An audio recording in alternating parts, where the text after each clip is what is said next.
ಎಲ್ಲರಿಗೂ ಶರಣರು ಕಂಡ ಶಿವ ಮೂರನೇ ಸಂಚಿಕೆಗೆ ಎಲ್ಲರಿಗೂ ಸ್ವಾಗತ. ನಾವು ಇವತ್ತಿನ ಈ ಸಂಚಿಕೆಯನ್ನು ಬಸವಣ್ಣನವರ ಈ ವಚನದಿಂದ ಶುರು ಮಾಡೋಣ.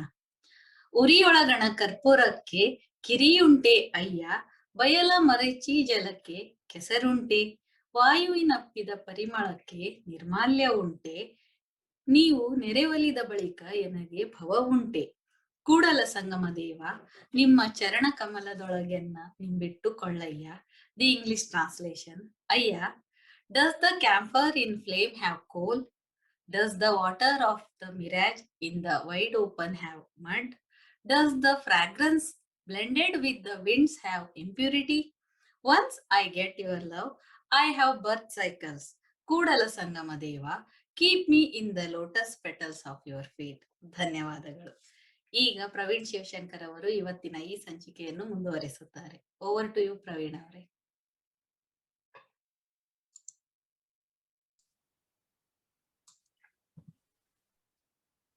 ಎಲ್ಲರಿಗೂ ಶರಣಾರ್ಥಿ. ಶರಣರು ಕಂಡ ಶಿವ ಈ ಸಂಚಿಕೆಯ ಇವತ್ತಿನ ಶಿವಾನುಸಂಧಾನಕ್ಕೆ ಎಲ್ಲರಿಗೂ ಸ್ವಾಗತ. ಇವತ್ತು ಮೂರನೆಯ ಸಂಚಿಕೆಗೆ ನಾವು ಕಾಲಿಟ್ಟಿದ್ದೇವೆ. ಹಿಂದಿನ ಬಾರಿ ನಾವು ಶಿವ ತತ್ವದ ಚಿಂತನೆಯನ್ನ ಮಾಡ್ತಾ ಭಗವಂತನ ಸ್ವರೂಪದ ಬಗ್ಗೆ, ದೇವರ ಅವಶ್ಯಕತೆ ಯಾತಕ್ಕಾಗಿ ಬಂತು, ಅದನ್ನ ಯಾವ ರೀತಿ ಕಂಡಿದ್ದರು, ಈ ಎಲ್ಲವುಗಳನ್ನ ಚಿಂತನೆಯನ್ನ ಮಾಡ್ತಾ ಒಂದಷ್ಟು ವಚನಗಳನ್ನ, ಅದರಲ್ಲಿಯೂ ಕೂಡ ಯಡಿಯೂರ ಕೋಂಟದ ಸಿದ್ಧಲಿಂಗೇಶ್ವರರ ವಚನ, ಅಲ್ಲಮ ಪ್ರಭುಗಳ ವಚನ, ಇವುಗಳನ್ನೆಲ್ಲ ನೋಡಿದ್ವಿ. ಉರ್ಲಿಂಗ ಪೆದ್ದಿಗಳ ವಚನ, ಅದರಲ್ಲಿ ಸೃಷ್ಟಿಯ ಪ್ರಕ್ರಿಯೆ, ಭಗವಂತನಿಂದ ಸೃಷ್ಟಿ ಯಾವ ರೀತಿ ಆವಿರ್ಭವಿಸಿದ್ದು, ಎಲ್ಲದಕ್ಕೂ ಮೂಲಭೂತವಾಗಿ ಭಗವಂತ ಹೇಗೆ ಸೃಷ್ಟಿಗೆ ತಾನು ಸಪೋರ್ಟಿಂಗ್ ಆಗಿ ಇದಾನೆಯೇ ಹೊರತು ಆತನಿಗೆ ಯಾವ ಆಲಂಬನವೂ ಇಲ್ಲ ಎಂಬತಕ್ಕಂಥದ್ದನ್ನೆಲ್ಲ ನೋಡಿಕೊಂಡು ಇವತ್ತು ನಾವು ಆ ಭಗವತ್ ತತ್ವದ ಇನ್ನೊಂದು ಪ್ರಮುಖವಾದಂತಹ ಒಂದು ಪ್ರಶ್ನೆಯನ್ನ ನಾವು ಮುಂದಿಟ್ಟುಕೊಂಡು ಈ ಸಂಚಿಕೆಯನ್ನ ನಾವು ನಡೆಸೋಣ ಅಂತ ಅನ್ಕೊಂಡಿದೆ. ಅದು ಭಗವಂತ ಸಾಕಾರನೋ ನಿರಾಕಾರನೋ ಎಂಬತಕ್ಕಂತಹ ಪ್ರಶ್ನೆಯನ್ನ ಇಟ್ಟುಕೊಂಡು ನಾವು ಇಂದಿನ ಸಂಚಿಕೆಯಲ್ಲಿ ಒಂದಷ್ಟು ವಚನಗಳನ್ನ ನೋಡಿ ಅದರ ಕುರಿತು ಆಲೋಚನೆಯನ್ನ ಮಾಡೋದು ಅಂತ ಅನ್ಕೊಂಡಿದೆ.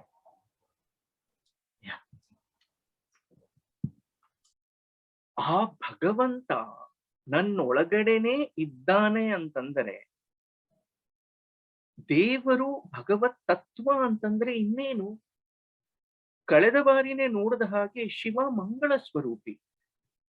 ಎಲ್ಲವೂ ಒಳ್ಳೆಯದೆಲ್ಲವನ್ನೂ ಕೂಡ ನಾನು ಅದರ ಕುರಿತು ಚಿಂತನೆಯನ್ನ ಮಾಡ್ತೇನೆ ಅಂತಂದ್ರೆ, ಒಳ್ಳೆಯದನ್ನ ಕುರಿತಾಗಿ ನಾನು ಆಲೋಚಿಸ್ತೇನೆ ಅಂತಂದ್ರೆ, ಆ ಒಳ್ಳೆಯದು ಅನ್ನುವುದಕ್ಕೆ ನಾನು ಒಂದು ಆಕೃತಿಯನ್ನ, ಆಕಾರವನ್ನ ನನಗೋಸ್ಕರ ಕೊಟ್ಟುಕೊಳ್ಳುವಂಥದ್ದು. ಆ ಆಕೃತಿ, ಆ ಸ್ವರೂಪ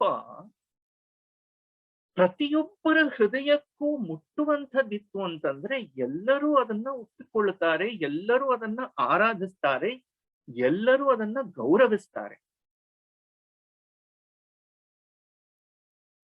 ಭಗವತ್ ಸ್ವರೂಪಗಳು ಆ ರೀತಿ ಬೆಳೆದಂಥವು.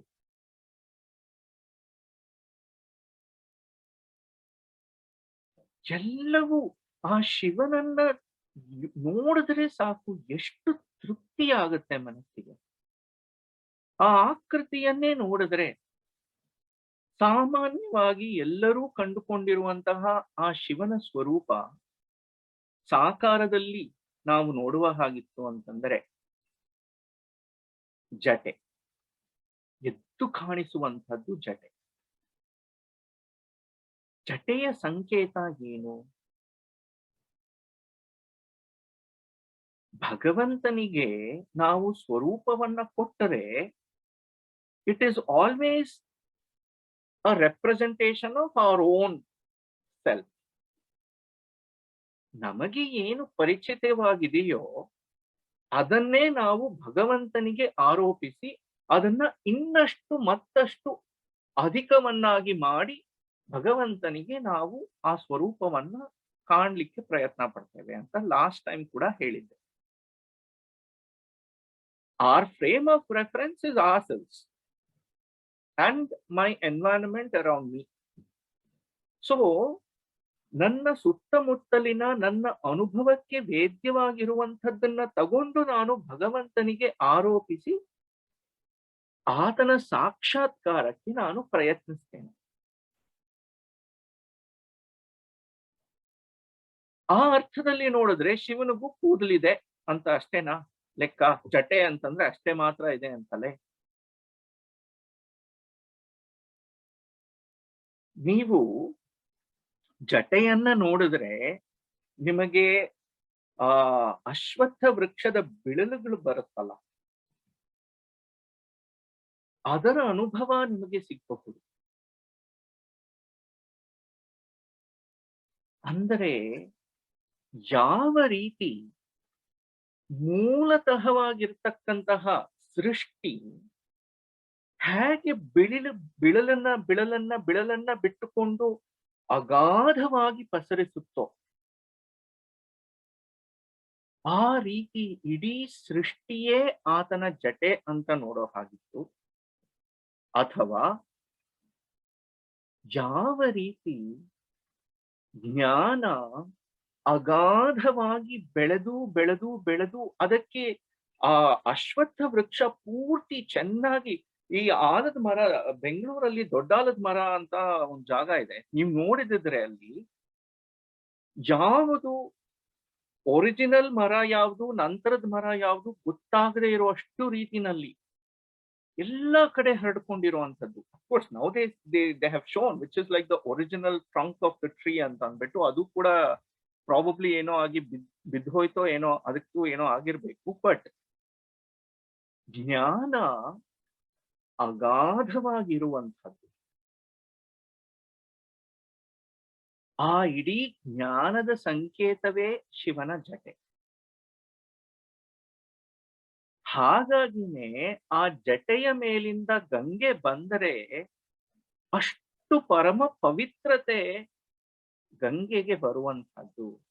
ಚಲನಶೀಲತೆಯ ಸಂಕೇತ, the dynamism, the dynamic force of creation, if that is represented by the river Ganga on his head. ಕೂದಲು ಬಿತ್ತು ಅಂತಂದ್ರೇನೆ ಮೈಲಿಗೆ ಅಂತ ಇರುವಂತಹ ಕಡೆ ಎಲ್ಲವೂ ಮಂಗಳಮಯ, ಮಂಗಳ ಸ್ವರೂಪವಾಗಿರ್ತಕ್ಕಂತಹ ಶಿವನ ಜಟೆಯಿಂದ ಗಂಗೆ ಹರಿದುಕೊಂಡು ಬಂದರೆ ಸಕಲ ಪಾಪ ನಾಶಿನಿ. ಆ ಪಾವಿತ್ರ್ಯತೆ ಶಿವನ ಜಟೆಯಿಂದಾಗಿ ಗಂಗೆಗೆ ಬರ್ತಕ್ಕಂಥದ್ದು ಯಾವುದರ ಸಂಕೇತ?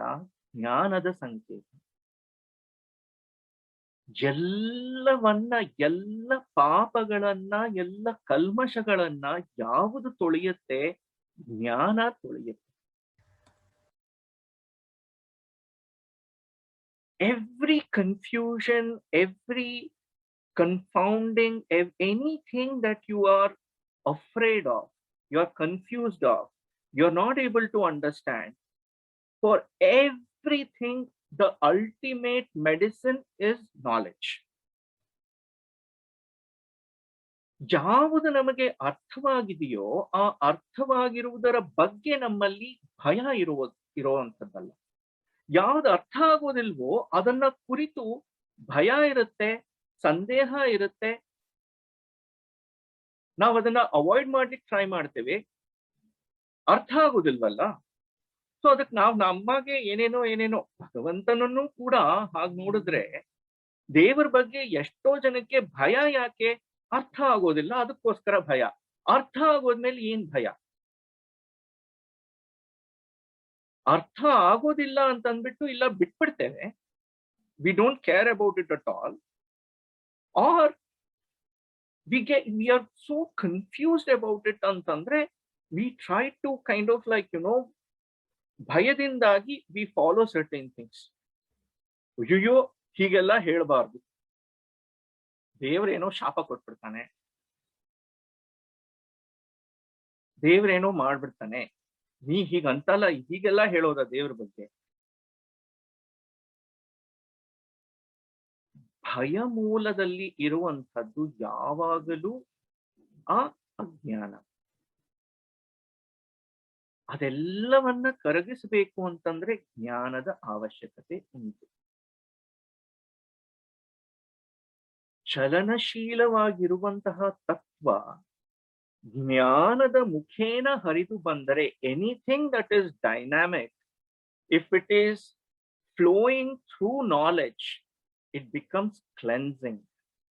ನಾವು ಮಾಡತಕ್ಕಂತಹ ಆಚರಣೆಯಾಗಲಿ ಕ್ರಿಯೆಗಳಾಗಲಿ ಪ್ರತಿಯೊಂದು, it is all dynamic. Anything that you are doing, it is about dynamism. If that dynamism is rooted in knowledge, it cleanses you, it purifies you.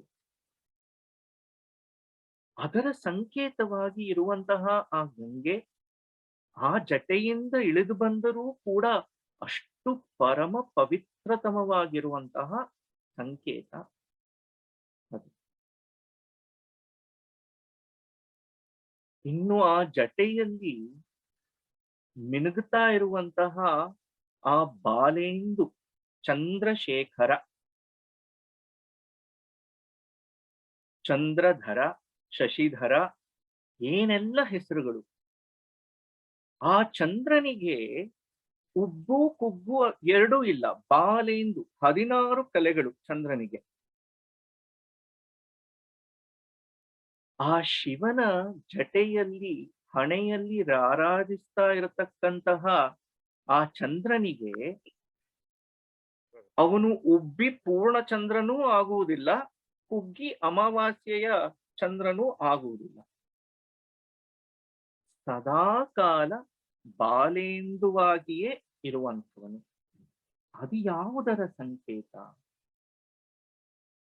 ಸ್ಥಿರತೆ, ಶಾಶ್ವತತೆ, ನೆಮ್ಮದಿ. ಯಾವುದು ನಮ್ಮ ಮನಸ್ಸಿನಲ್ಲಿ ತರಂಗಗಳನ್ನ ಏಳಿಸುವಂಥದ್ದು, ಅತಿಯಾದ ಸಂತೋಷ ಆದಾಗ ಉಬ್ಬಿ ಪೂರ್ಣ ಚಂದ್ರನಂತೆ ಆಗಿ ಹೋಗ್ತೇವೆ. ಕಷ್ಟ ಬಂದ ತಕ್ಷಣ ಫುಲ್ಲು ಕುಗ್ಗು ಹೋಗುವುದು. ಯಾಕೆ? ನಮ್ಮ ಮನಸ್ಸಿನ ಸ್ಥಿಮಿತತೆ ಇರುವಂಥದ್ದಲ್ಲ. ಸ್ಥಿತಪ್ರಜ್ಞತ್ವ, ಲಾಭಾಲಾಭವು ಜಯಾಜಯವು ಸಮೇ ದುಃಖೇ, ಸುಖ ದುಃಖಗಳೆಲ್ಲವನ್ನೂ ಕೂಡ ಸಮನಾಗಿ, ಲಾಭಾಲಾಭಗಳನ್ನ ಜಯಾಜಯಗಳನ್ನ ಎಲ್ಲವನ್ನೂ ಕೂಡ ಯಾವುದಕ್ಕೂ ಕೂಡ ಮನಸ್ಸಿನ ಸಂತುಲನವನ್ನ ಕಳೆದುಕೊಳ್ಳದೆ ಇರತಕ್ಕಂಥದ್ದು. Being ಈಕ್ವಾನಿಮಸ್. That I am always going to be like that peace of mind, that peace, his very form is peace. ಆತನೇ ಶಾಂತ ಸ್ವರೂಪ, ಶಾಂತಿಯೇ ಮೂರ್ತಿವೆತ್ತಂತೆ ಇರತಕ್ಕಂತಹ ಸ್ವರೂಪ. ಆ ಬಾಲೆಂದು ಅದರ ಸಂಕೇತ. ಮನಸ್ಸು ಚಂಚಲವಾಗಿಲ್ಲದೆ ನೆಮ್ಮದಿಯಾಗಿ ಸ್ಥಿರವಾಗಿ ಇದ್ದರೆ ನಮಗೆ ಏನಾದರೂ ನೋಡಬಹುದು. ಮನಸ್ಸು ಅಷ್ಟು ಪಾರದರ್ಶಕವಾಗಿ ಹೋಗುತ್ತೆ, ಒಳಗೊಂದು ಹೊರಗೊಂದು ಇರುವಂಥದ್ದೇ ಇಲ್ಲ. ನೀವು ಕುಂಫು ಪ್ಯಾಂಡಾ ನೋಡಿದ್ರೆ, very first episode, the very first movie, the first part of Kung Fu Panda, ಅದರಲ್ಲಿ when Shifu rushes to Oogway and he is very agitated, Oogway says, your mind is like this water. When it is agitated, you're not able to see the solution, you're not able to see the answer. Just still your mind and the answer becomes clear to you. Chandra manassina sanketa. ಹೇಗೆ ಮನಸ್ಸು ಚಂಚಲವಾಗುತ್ತೋ, ನಿಮಗೆ usually ಜ್ಯೋತಿಷ್ಯದಲ್ಲಿ ನನಗೆ ಹೆಚ್ಚಾಗಿ ನಂಬಿಕೆ ಇಲ್ಲ, ಆದರೆ ಚಂದ್ರ ದಶೆ ಇರುವಾಗ ಚಂಚಲತೆ ಜಾಸ್ತಿ ಅಂತ ಅಂದ್ಬಿಟ್ಟು ಹೇಳ್ತಾರೆ. ಪ್ರಾಬಬ್ಲಿ ಯಾಕೆಂದ್ರೆ ಅದು ಉಬ್ಬುತ್ತೆ ಕುಗ್ಗುತ್ತೆ, it's constantly, it is so fluctuating, that is why they say as as this mind is like that ಅಂತ ಅಂದ್ಬಿಟ್ಟು. ಮನಸ್ಸನ್ನ ಆ ರೀತಿ ಚಂಚಲವಾಗಿರದೆ ತದೇಕ ಚಿತ್ತವಾಗಿ ಶಾಂತವಾಗಿ ಆ ಸ್ಥಿತಿಯಲ್ಲಿ ಇಟ್ಟುಕೊಳ್ಳಬೇಕಾದಂತಹ ಸಂಕೇತ ಬಾಲೆ. ಮನಸ್ಸು ಸ್ಥಿರವಾಗಿದ್ದರೆ ನಮಗೆ ಎಲ್ಲವೂ ಕೂಡ ಚೆನ್ನಾಗಿ ಕ್ಲಿಯರ್ ಆಗಿ ಸ್ಫುಟವಾಗಿ ಕಾಣಿಸುತ್ತೆ. ಯಾವಾಗ ನಮ್ಮ ಮನಸ್ಸು ಅಲ್ಲಿ ಇಲ್ಲಿ ವಾಲಾಡ್ತಾ ಇರುತ್ತೋ, ನಾವು ಒಳಗೆ ಅಂದ್ಕೊಳ್ಳೋದೊಂದು, ಹೊರಗೆ ಹೇಳೋದೊಂದು, ಒಳಗೆ ಅಂದ್ಕೊಳ್ಳೋದೊಂದು, ಹೊರಗಡೆ ಮಾಡೋದೊಂದು. ಶಿವನಲ್ಲಿ ಯಾವುದು ಅಂತದ್ದಿಲ್ಲ. ದಟ್ ಇಸ್ ವೈ ಶುದ್ಧ ಸ್ಫಟಿಕ ಸಂಕಾಶ, ಅಷ್ಟು ಬೆಳ್ಳಗಿನ ವರ್ಣ ಶಿವನಿಗೆ. ಆ ಬಾಲೆಂದು ಅದರ ಸಂಕೇತ.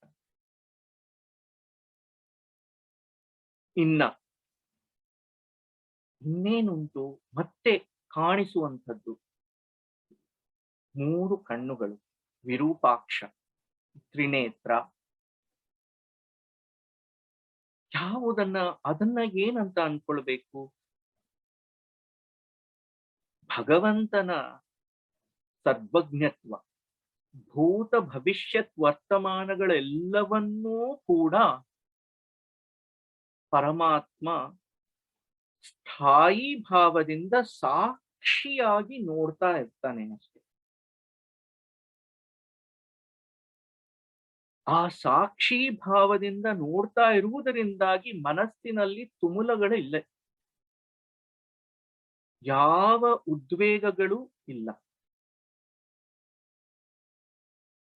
That balanced view of everything, again it is also representative of knowledge. ಎಲ್ಲೆಲ್ಲಿ ಯಾವುದು ಕಂಡರೂ ಕೂಡ ಜ್ಞಾನವೇ ಎದ್ದು ಎದ್ದು ಕಾಣ್ತಾ ಇರುವ ಹಾಗೆ. ಆ 3 ಕಣ್ಣುಗಳಲ್ಲೂ ಕೂಡ ಸೋಮ ಸೂರ್ಯಾಗ್ನಿ ಲೋಚನ ಅಂತ ಕರೀತಾರೆ. ಸೂರ್ಯ ಚಂದ್ರ ಅಗ್ನಿಗಳೇ ಕಣ್ಣುಗಳು. ಎಲ್ಲವೂ ಕೂಡ ಯಾವುದರ ಸಂಕೇತ? ಪ್ರಕಾಶ, ಬೆಳಕು. ಬೆಳಕು ಯಾವುದರ ಸಂಕೇತ? ಮತ್ತೆ ಜ್ಞಾನ ಜ್ಞಾನ ಜ್ಞಾನ.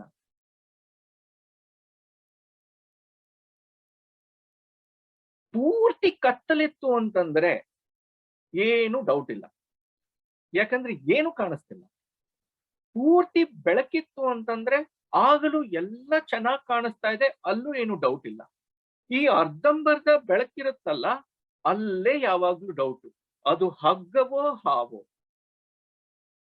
ಅಲ್ಲಿ ಯಾರೋ ನಿಂತಿದ್ದಾರೋ ಇಲ್ಲ ಏನೋ ನೆರಳು ಕಾಣಿಸ್ತಾ ಇದೆಯಾ ಅನ್ಕೊಂಡು.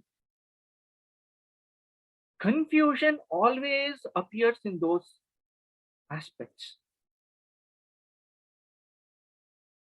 ಯಾರಿಗೆ ಕನ್ಫ್ಯೂಷನ್ ಇಲ್ಲ, ಸಂಪೂರ್ಣವಾಗಿ ಅಂಧಕಾರದಲ್ಲಿ ತಮೋಮಯವಾಗಿ ತಮಂಧದಲ್ಲಿ ಮುಳುಗಿರುವಂಥವನಿಗೆ ಏನು ಚಿಂತೆ ಇಲ್ಲ. ಸಂಪೂರ್ಣವಾಗಿ ಜ್ಞಾನ ಸ್ವರೂಪನಾದಂಥವನಿಗೆ ಭಗವಂತ ಪರಮಾತ್ಮ ಪರಮೇಶ್ವರ ಜ್ಞಾನ ಸ್ವರೂಪ. ಸೋಮ ಸೂರ್ಯಾಗ್ನಿ ಲೋಚನ ಅಂತಂದರೆ ಆ ತ್ರಿನೇತ್ರ ಎಲ್ಲದಕ್ಕೂ ಸಾಕ್ಷಿಯಾಗಿ ಎಲ್ಲವನ್ನೂ ತಿಳಿದು ಎಲ್ಲವನ್ನ ನೋಡ್ತಾ ಇರುವಂಥವನು. ಹೀಗೆ ಭಗವಂತನ ಆ ಮುಖ ಅಷ್ಟನ್ನೇ ನೋಡಿದ್ರು ಕೂಡ, ಇನ್ನ ಗಂಟ್ಲಕ್ ಬಂದಿಲ್ಲ, ಆಭರಣಕ್ ಬಂದಿಲ್ಲ, ಉಡುಗೆ ತೊಡುಗೆಗ್ ಬಂದಿಲ್ಲ, ಕೈ ಕಾಲ್ ಯಾವ್ದು ಮುಟ್ಟಿಲ್ಲ, ಬರೇ ಆ ಮುಖವೊಂದನ್ನ ನೋಡ್ತಾ ಇದ್ರೇನೆ ಇಷ್ಟೆಲ್ಲ ಅದರಲ್ಲಿ ಒಳ್ಳೇದಿದೆ ಅಂತಿರುವಾಗ ಅದನ್ನ ನಾವು ಗ್ರಹಿಸಬೇಕು.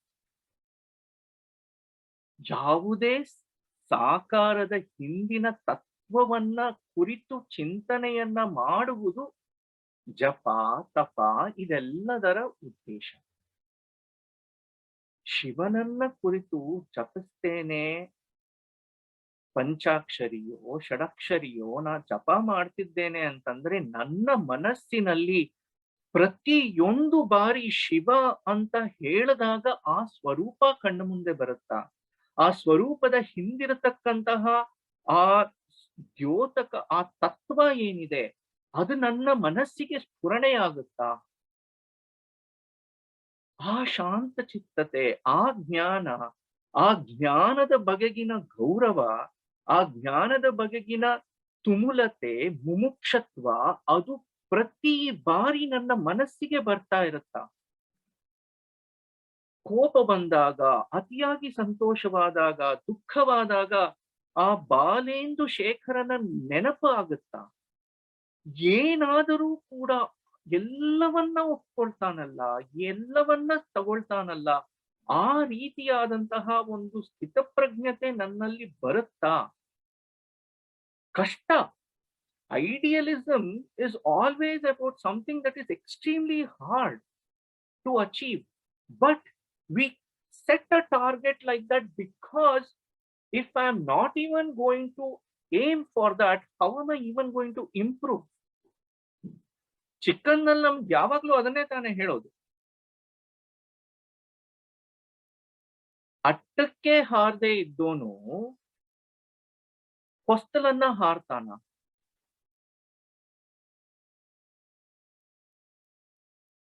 ಅದೇ ರೀತಿ ಯಾವಾಗಲೂ ಒಂದು ಉದ್ದೇಶವನ್ನ ನಾವು ಎಷ್ಟು ಎತ್ತರ ಇಟ್ಕೊಳ್ತೀವೋ, aim for the stars, aim for the stars, you are at least going to reach the roof ಅಂತ ಅಂದ್ಬಿಟ್ಟು ಹೇಳ್ತಾರಲ್ವಾ. What is more to aim for than someone who is so immersed in that ideal form, who represents everything that is so good, so auspicious in everything.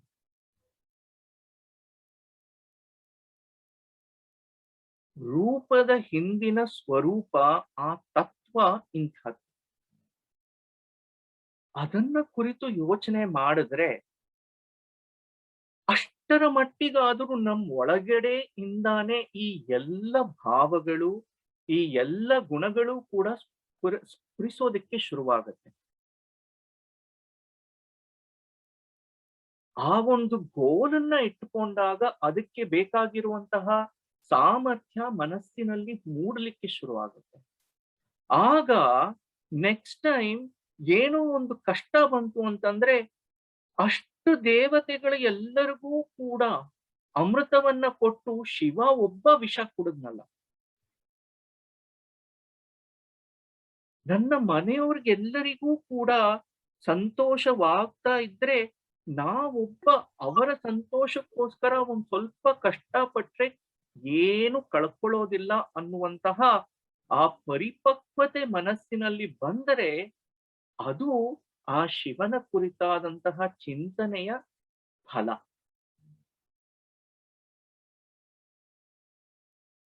ಅದನ್ನ ಯಾವುದೇ ಒಂದು ಪ್ರತಿಫಲಾಪೇಕ್ಷೆ ಇಲ್ಲದೆ ಒಬ್ಬರಿಗೋಸ್ಕರ ಒಳ್ಳೆಯದನ್ನ ಮಾಡೋದಾಗಲಿ, ಒಬ್ಬರಿಗೆ ಒಳ್ಳೆಯದನ್ನ ಹೇಳೋದಾಗಲಿ, ಏನು ಅವ್ರು ನನ್ನನ್ನ ಗುರುತಿಸ್ತಾರ ಗುರುತಿಸೋದಿಲ್ವಾ ಏನು ಬೇಡ, ಅದ್ರ ಬಗ್ಗೆ ಚಿಂತೆನೆ ಬೇಡ. ಸಹಜವಾಗಿನೇ ಒಳಗಡೆ ನೈಸರ್ಗಿಕವಾಗಿ ಬರತಕ್ಕಂತಹ ಆ ಪ್ರೀತಿ ಪ್ರೇಮಗಳನ್ನ ಯಾರಿಗೂ ಕೂಡ ಫಿಲ್ಟರ್ ಮಾಡದೆ ಕೊಡಲು ಸಾಧ್ಯತೆ ಉಂಟಾ? ಅದಕ್ಕೋಸ್ಕರ ಪ್ರಯತ್ನ ಪಡಬಹುದಾ? ಶಿವನ ಸ್ವರೂಪದಲ್ಲಿ ನಮಗೆ ಆ ಎಲ್ಲವೂ ಕೂಡ ಪ್ರತಿ ಬಾರಿ ಗೋಚರವಾಗ್ತಾ ಇರುತ್ತೆ. ಹಾಗಾಗಿನೇ ವಚನಗಳಲ್ಲೂ ಕೂಡ ನಿಮಗೆ ಸಾಕಾರವೂ ಕಾಣಿಸುತ್ತೆ, ನಿರಾಕಾರವೂ ಕಾಣುತ್ತೆ. ಪುರಾಣಗಳಾಗ್ಲಿ ಯಾವುದರಲ್ಲೇ ಆಗ್ಲಿ ಬರತಕ್ಕಂತಹ ಕಥೆಗಳೂ ಕೂಡ ಓ ಇಲ್ಲ ಪುರಾಣನೆಲ್ಲ ಕಿತ್ತಾಕ್ಬಿಟ್ರು, ಯಾವ ಅರ್ಥದಲ್ಲಿ ಅದನ್ನ ಕುರಿತು ಸಮಗ್ರವಾಗಿ ಚಿಂತನೆಯನ್ನ ಮಾಡಿದಾಗ ಇಂತಹ ಎಲ್ಲ ಪೂರ್ವಾಗ್ರಹಗಳು ಕೂಡ ಕಳಚ್ಕೊಂಡು ಹೊರಟೋಗುತ್ತೆ. ಅದನ್ನ ಇವತ್ತು ಒಂದು 3 ವಚನದಲ್ಲಿ ನಾವಿವತ್ತು ನೋಡ್ಬೋದು. ಪ್ರಾರಂಭದಲ್ಲಿ ಯಡಿಯೂರ ತೋಂಟದ ಸಿದ್ಧಲಿಂಗೇಶ್ವರರ ವಚನ, ನಾದಪ್ರಿಯಂ ನಾದಮಯಂ ನಾದೋರ್ಲಿಂಗ ನಗೇಶ್ವರಂ ಆದಿ ಮಧ್ಯಾಂತರಹಿತಂ ವೇದೋ ವೇದವಿದಂ ವರಂ ಮಂತ್ರಮೂರ್ತಿ ಮಹಾರುದ್ರಂ ಓಮಿತಿ ಜ್ಯೋತಿರೂಪಕಂ ಹರ ಹರ ಶಿವ ಶಿವ ಜಯ ಜಯ ಜಯತು ಶರಣ ಕರುಣಾಕರ ತ್ರಾಹಿಮಾಂ ಭಕ್ತವತ್ಸಲ ಮತ್ಪ್ರಾಣನಾಥ ಮಹಾಲಿಂಗ ಗುರು ಶಿವಸಿದ್ದೇಶ್ವರ ಪ್ರಭುವೆ. ಭಗವಂತನನ್ನ ಆಗಲೇ ಹೇಳದ ಹಾಗೆ ಸಾಕಾರ, ನಿರಾಕಾರ, ಜ್ಯೋತಿ ಸ್ವರೂಪ, ಬ್ರಹ್ಮಸ್ವರೂಪ, ಶಬ್ದ ಬ್ರಹ್ಮಸ್ವರೂಪ, ಶಬ್ದ ಸ್ವರೂಪ, ನಿಶಬ್ದ ಸ್ವರೂಪ, ಯಾವ ಯಾವ ಅರ್ಥದಲ್ಲಿ ಎಲ್ಲವೂ ಕೂಡ ನಾದ ಪ್ರಿಯಂ. ಯಾವ ನಾದ? ಪ್ರಣವ ಸ್ವರೂಪ. ಆ ಪ್ರಣವದ ಹಿಂದಿನ ತತ್ವ ಏನು ಅದನ್ನ ಕುರಿತು ಯೋಚನೆ ಮಾಡಿದ್ರೆ, ಆ ಅಕಾರ ಉಕಾರ ಮಕಾರಗಳು ಏನು ಅದನ್ನ ಕುರಿತು ಯೋಚನೆ ಮಾಡಿದ್ರೆ ಅಲ್ಲಿಯೂ ನಮಗೆ ಶಿವನೇ ಗೋಚರವಾಗುವಂಥದ್ದು, ಅಲ್ಲಿಯೂ ಭಗವತ್ ತತ್ವ ಗೋಚರವಾಗುತ್ತೆ. ಆ ನಾದ ಸ್ವರೂಪವೇ ಶಿವ. ಅದಕ್ಕೋಸ್ಕರವೇ ಇಡೀ ವಾಂಗ್ಮಯವೇ ಶಿವನ ಡಮರುಗದಿಂದ ಹುಟ್ಟಿತು ಅಂತ ಅಂದ್ಬಿಟ್ಟು ಪಾಣಿನಿಯ ಸೂತ್ರಗಳಿದೆಯಲ್ಲ, ಇಡೀ ವಾಂಗ್ಮಯವೇ ಶಿವನ ಡಮರುಗದಿಂದ ಬಂದದ್ದು. ಯಾಕೆ? ನಾದ ಜ್ಞಾನಕ್ಕೆ ಬೇಕಾಗಿರುವಂತಹ one of the fundamental things for knowledge is what you need to be able to express what you are understanding. How are you going to express? Isn't language a form of expression? Language ಅಂದ ತಕ್ಷಣ ಕೇವಲ ಅಕ್ಷರ ಸ್ವರೂಪದ ಒಂದು ಮಾಧ್ಯಮ ಅಂತಲ್ಲ. ಅದಕ್ಕಾಗಿನೇ ಅವನು ನಟೇಶ್ವರ, ನಟರಾಜ. ಹಾವ ಭಾವದಲ್ಲಿಯೂ ಕೂಡ ನಾವು ಆಗ್ತಾ ಇರತಕ್ಕಂತಹ ಜ್ಞಾನದ ಡೈನಾಮಿಕ್ ಸ್ವರೂಪ ಏನಿದೆ, all of that is in your expression. Whether that expression is through physical, through vocal, or through language, through those words and letters. Nadapriyam, Nadamayam, Nadorlingal Nageshwaram, Adi Madhyantarahitam, Vedo Vedavidam Varam. ಆದಿ ಮಧ್ಯ ಅಂತ್ಯ ಯಾವುದೂ ಇಲ್ಲತಕ್ಕಂತಹ ಸ್ವರೂಪ. ಇದಕ್ಕೆ ಒಂದು ಹುಟ್ಟು, ಇದಕ್ಕೆ ಹೀಗಿದೆ, ಇದಕ್ಕೆ ಇಲ್ಲಿ ಕೊನೆ ಹೇಳಲಿಕ್ಕಾಗದೇ ಇರುವಂಥದ್ದು. ಆದಿ ಮಧ್ಯಾಂತರಹಿತಂ ವೇದೋ ವೇದವಿದಂ ವರಂ. ಜ್ಞಾನ, ವೇದ ಅಂತಂದ್ರೆ ಏನು? ವಿತ್ ಶಬ್ದದ ವಿದ್ಯೆ ಬರುತ್ತಲ್ಲ, ಅದಕ್ಕೂ ಕೂಡ ಅದೇ ಮೂಲವಾಗಿ ಇರತಕ್ಕಂತಹ the root of whether it is Veda or vidya or any of those things. Vid means jnana. ಜ್ಞಾನಿಗಳೆಲ್ಲರಲ್ಲಿಯೂ ಕೂಡ ಶ್ರೇಷ್ಠನಾದಂಥವನು. ಯಾಕೆ? ಜ್ಞಾನದ ಸ್ವರೂಪವೇ ಅವನಾಗಿರೋದ್ರಿಂದಾಗಿ. ವೇದೋ ವೇದವಿದಂ ವರಂ ಮಂತ್ರಮೂರ್ತಿ ಮಹಾರುದ್ರಂ ಓಮಿತಿ ಜ್ಯೋತಿ ರೂಪಕಂ ಓಮಿತ್ಯೇಕಾಕ್ಷರಂ ಬ್ರಹ್ಮ. ಉಂಟು ನಿಶಬ್ದಂ ಬ್ರಹ್ಮ ಉಚ್ಯತೆ ಅಂತಾನೂ ಉಂಟು. ಯಾಕೆ? ಎಲ್ಲವೂ ಬ್ರಹ್ಮಮಯವಾಗಿರುವಾಗ ನಿಶಬ್ದವೂ ಬ್ರಹ್ಮವೇ, ಶಬ್ದವೂ ಪ್ರಣವ ಸ್ವರೂಪವೂ ಬ್ರಹ್ಮವೇ. ಆ ಪ್ರಣವದಲ್ಲಿ ಇರತಕ್ಕಂತಹ ಆ 3 ಮಾತ್ರೆಗಳೇನಿದೆ, ಆ ಅಕಾರ ಉಕಾರ ಮಕಾರ, ಪ್ರತಿಯೊಂದು ಶಬ್ದದ ಹಿಂದೆ ಇರತಕ್ಕಂತಹ those fundamental sounds is also Shiva, because ultimately everything is Shiva, Shiva, Shiva. Om iti Jyoti Rupakam. ಹೀಗೆ ಪ್ರತಿಯೊಂದರಲ್ಲಿಯೂ ಕೂಡ ಇರತಕ್ಕಂಥದ್ದು. ಇದನ್ನೇ ನಾವು ಅಲ್ಲಮ ಪ್ರಭುಗಳ ಮತ್ತೊಂದು ವಚನ ಇದೆ. ಆಕಾಶವ ಮೀರುವ ತರುಗಿರಿಗಳುಂಟೆ, ನಿರಾಕಾರವ ಮೀರುವ ಆಕಾರವುಂಟೆ, ಗುಹೇಶ್ವರ ಲಿಂಗವ ಮೀರುವ ಒಡೆತನ ಉಂಟೆ ಅಂತಂದ್ಬಿಟ್ಟು. ಆಕಾಶ ಎಷ್ಟು ಎತ್ತರದ್ದು. ಆಕಾಶ ಅಂತಂದ್ರೆ ಅದು ಮುಟ್ಟಲಿಕ್ಕೆ ಸಾಧ್ಯವಾ? Is there really something called sky? No, it is just the appearance. ಅದನ್ನು ಕೂಡ ಮೀರುವಂತಹ ಬೆಟ್ಟಗಳು, ಗುಡ್ಡಗಳು, ಪರ್ವತಗಳು ಉಂಟಾ? ಇಲ್ಲ. ಪರ್ವತಗಳು, ಗುಡ್ಡಗಳು, ಬೆಟ್ಟಗಳು ಎಲ್ಲವೂ ಕೂಡ ಎತ್ತರದ್ದೇ. ಅದನ್ನೂ ಮೀರಿರುವಂತಹ ಒಂದು ತತ್ವ ಉಂಟು ಆಕಾಶ. ಅದೇ ರೀತಿ ಆಕಾರಕ್ಕೂ ಕೂಡ ತನ್ನದೇ ಆದಂತಹ ಒಂದು ಮಹತ್ವ ಉಂಟು. ಆದರೆ ಆ ಆಕಾರವೇ ಬ್ರಹ್ಮವಲ್ಲ, ಆ ಆಕಾರವೇ ಪರತತ್ವವಲ್ಲ. ಪರತತ್ವ ಇದೆಲ್ಲವನ್ನೂ ಮೀರಿರುವಂಥದ್ದು. ಹಾಗಾಗಿ ಅದಕ್ಕೆ ನಿರಾಕಾರ ಅಂತ ಹೇಳುವಂತಹ ಸೂಚನೆ. ಇನ್ನು ಆ ಆಕಾರವನ್ನೇ ನೋಡೋ ಹಾಗಿತ್ತು ಅಂತಂದ್ರೆ ಜಕ್ಕಣಯ್ಯನವರ ಈ ವಚನದಲ್ಲಿ ನೊಸಲ ಕಣ್ಣು, ಪಂಚಮುಖ, ದಶಭುಜ, ತನುವೇಕ ದ್ವಿಪಾದ ಸ್ಫಟಿಕ ವರ್ಣ, ಈರೇಳು ಭುವನ 14 ಲೋಕಗಳ ಹೊತ್ತವನಯ್ಯ, ರವಿ ಶಶಿಯ ಬೆಳಗನೊಳಕೊಂಡು ಆಕಾಶ ನಿರಾಕಾಶವೆಂಬ ನಿರ್ಭಯಲಲ್ಲಿ ನಿಂದು ತೊಳಗಿ ಬೆಳಗುತ್ತಿಪ್ಪನು ನೋಡ. ಆತಂಗೆ ಅತಳಾಧಾರವಿಲ್ಲ, ವಿತಳಾಧಾರವಿಲ್ಲ, ಮಹಾಘನ ಅಗಮ್ಯ ಅಗೋಚರ ಅಪ್ರಮಾಣ ನಿರಾಕುಳ ನಿರಂಜನ ನಿರ್ಭರಿತ ನಿರವಯಲಿಂಗ ತಾನೇ ನೋಡ ಝೇಂಕಾರ ನಿಜಲಿಂಗ ಪ್ರಭುವೆ.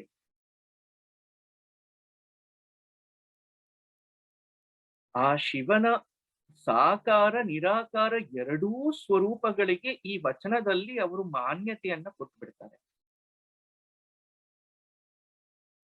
3 ಕಣ್ಣು 5 ಮುಖಗಳು ಶಿವನಿಗೆ. 5 ಮುಖಗಳು ಅಂತ ಮತ್ತೆ ಒಂದು ದ್ಯೋತಕ.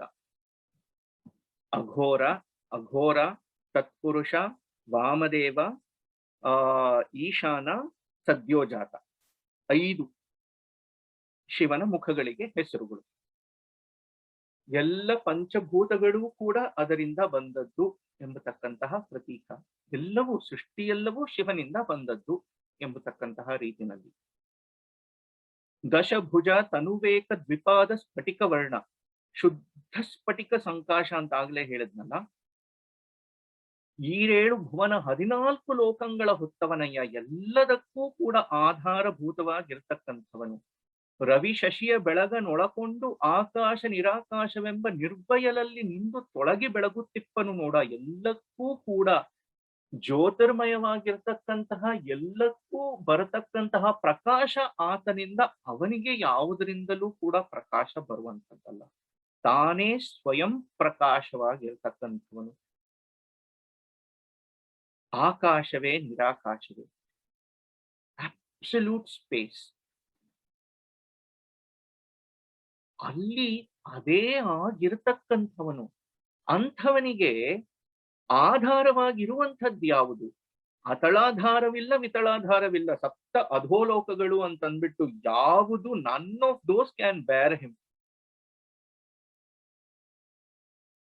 7 ಅಧೋಲೋಕಗಳು, ಆಮೇಲೆ ಮೇಲಕ್ಕೆ ಮತ್ತೆ ಸತ್ಯಲೋಕದವರೆಗೂ ಕೂಡ ಎಲ್ಲ ಸುವರ್ಲೋಕ, ಸುರಲೋಕ, ಗಂಧರ್ವಲೋಕ, ಕಿನ್ನರ ಲೋಕ ಅಂತೆಲ್ಲ ಅನ್ಕೊಂಡು none of those can measure him, none of those can bear him, because he bears everything within him.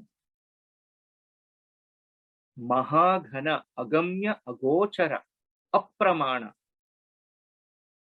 ಆತನಿಗೆ ಪ್ರಮಾಣ. ಪ್ರಮಾಣ ಅಂತಂದ್ರೆ ಯಾವುದು? Something with which you can measure, something with which you can prove. there is nothing, because nothing can measure someone who is so immeasurable.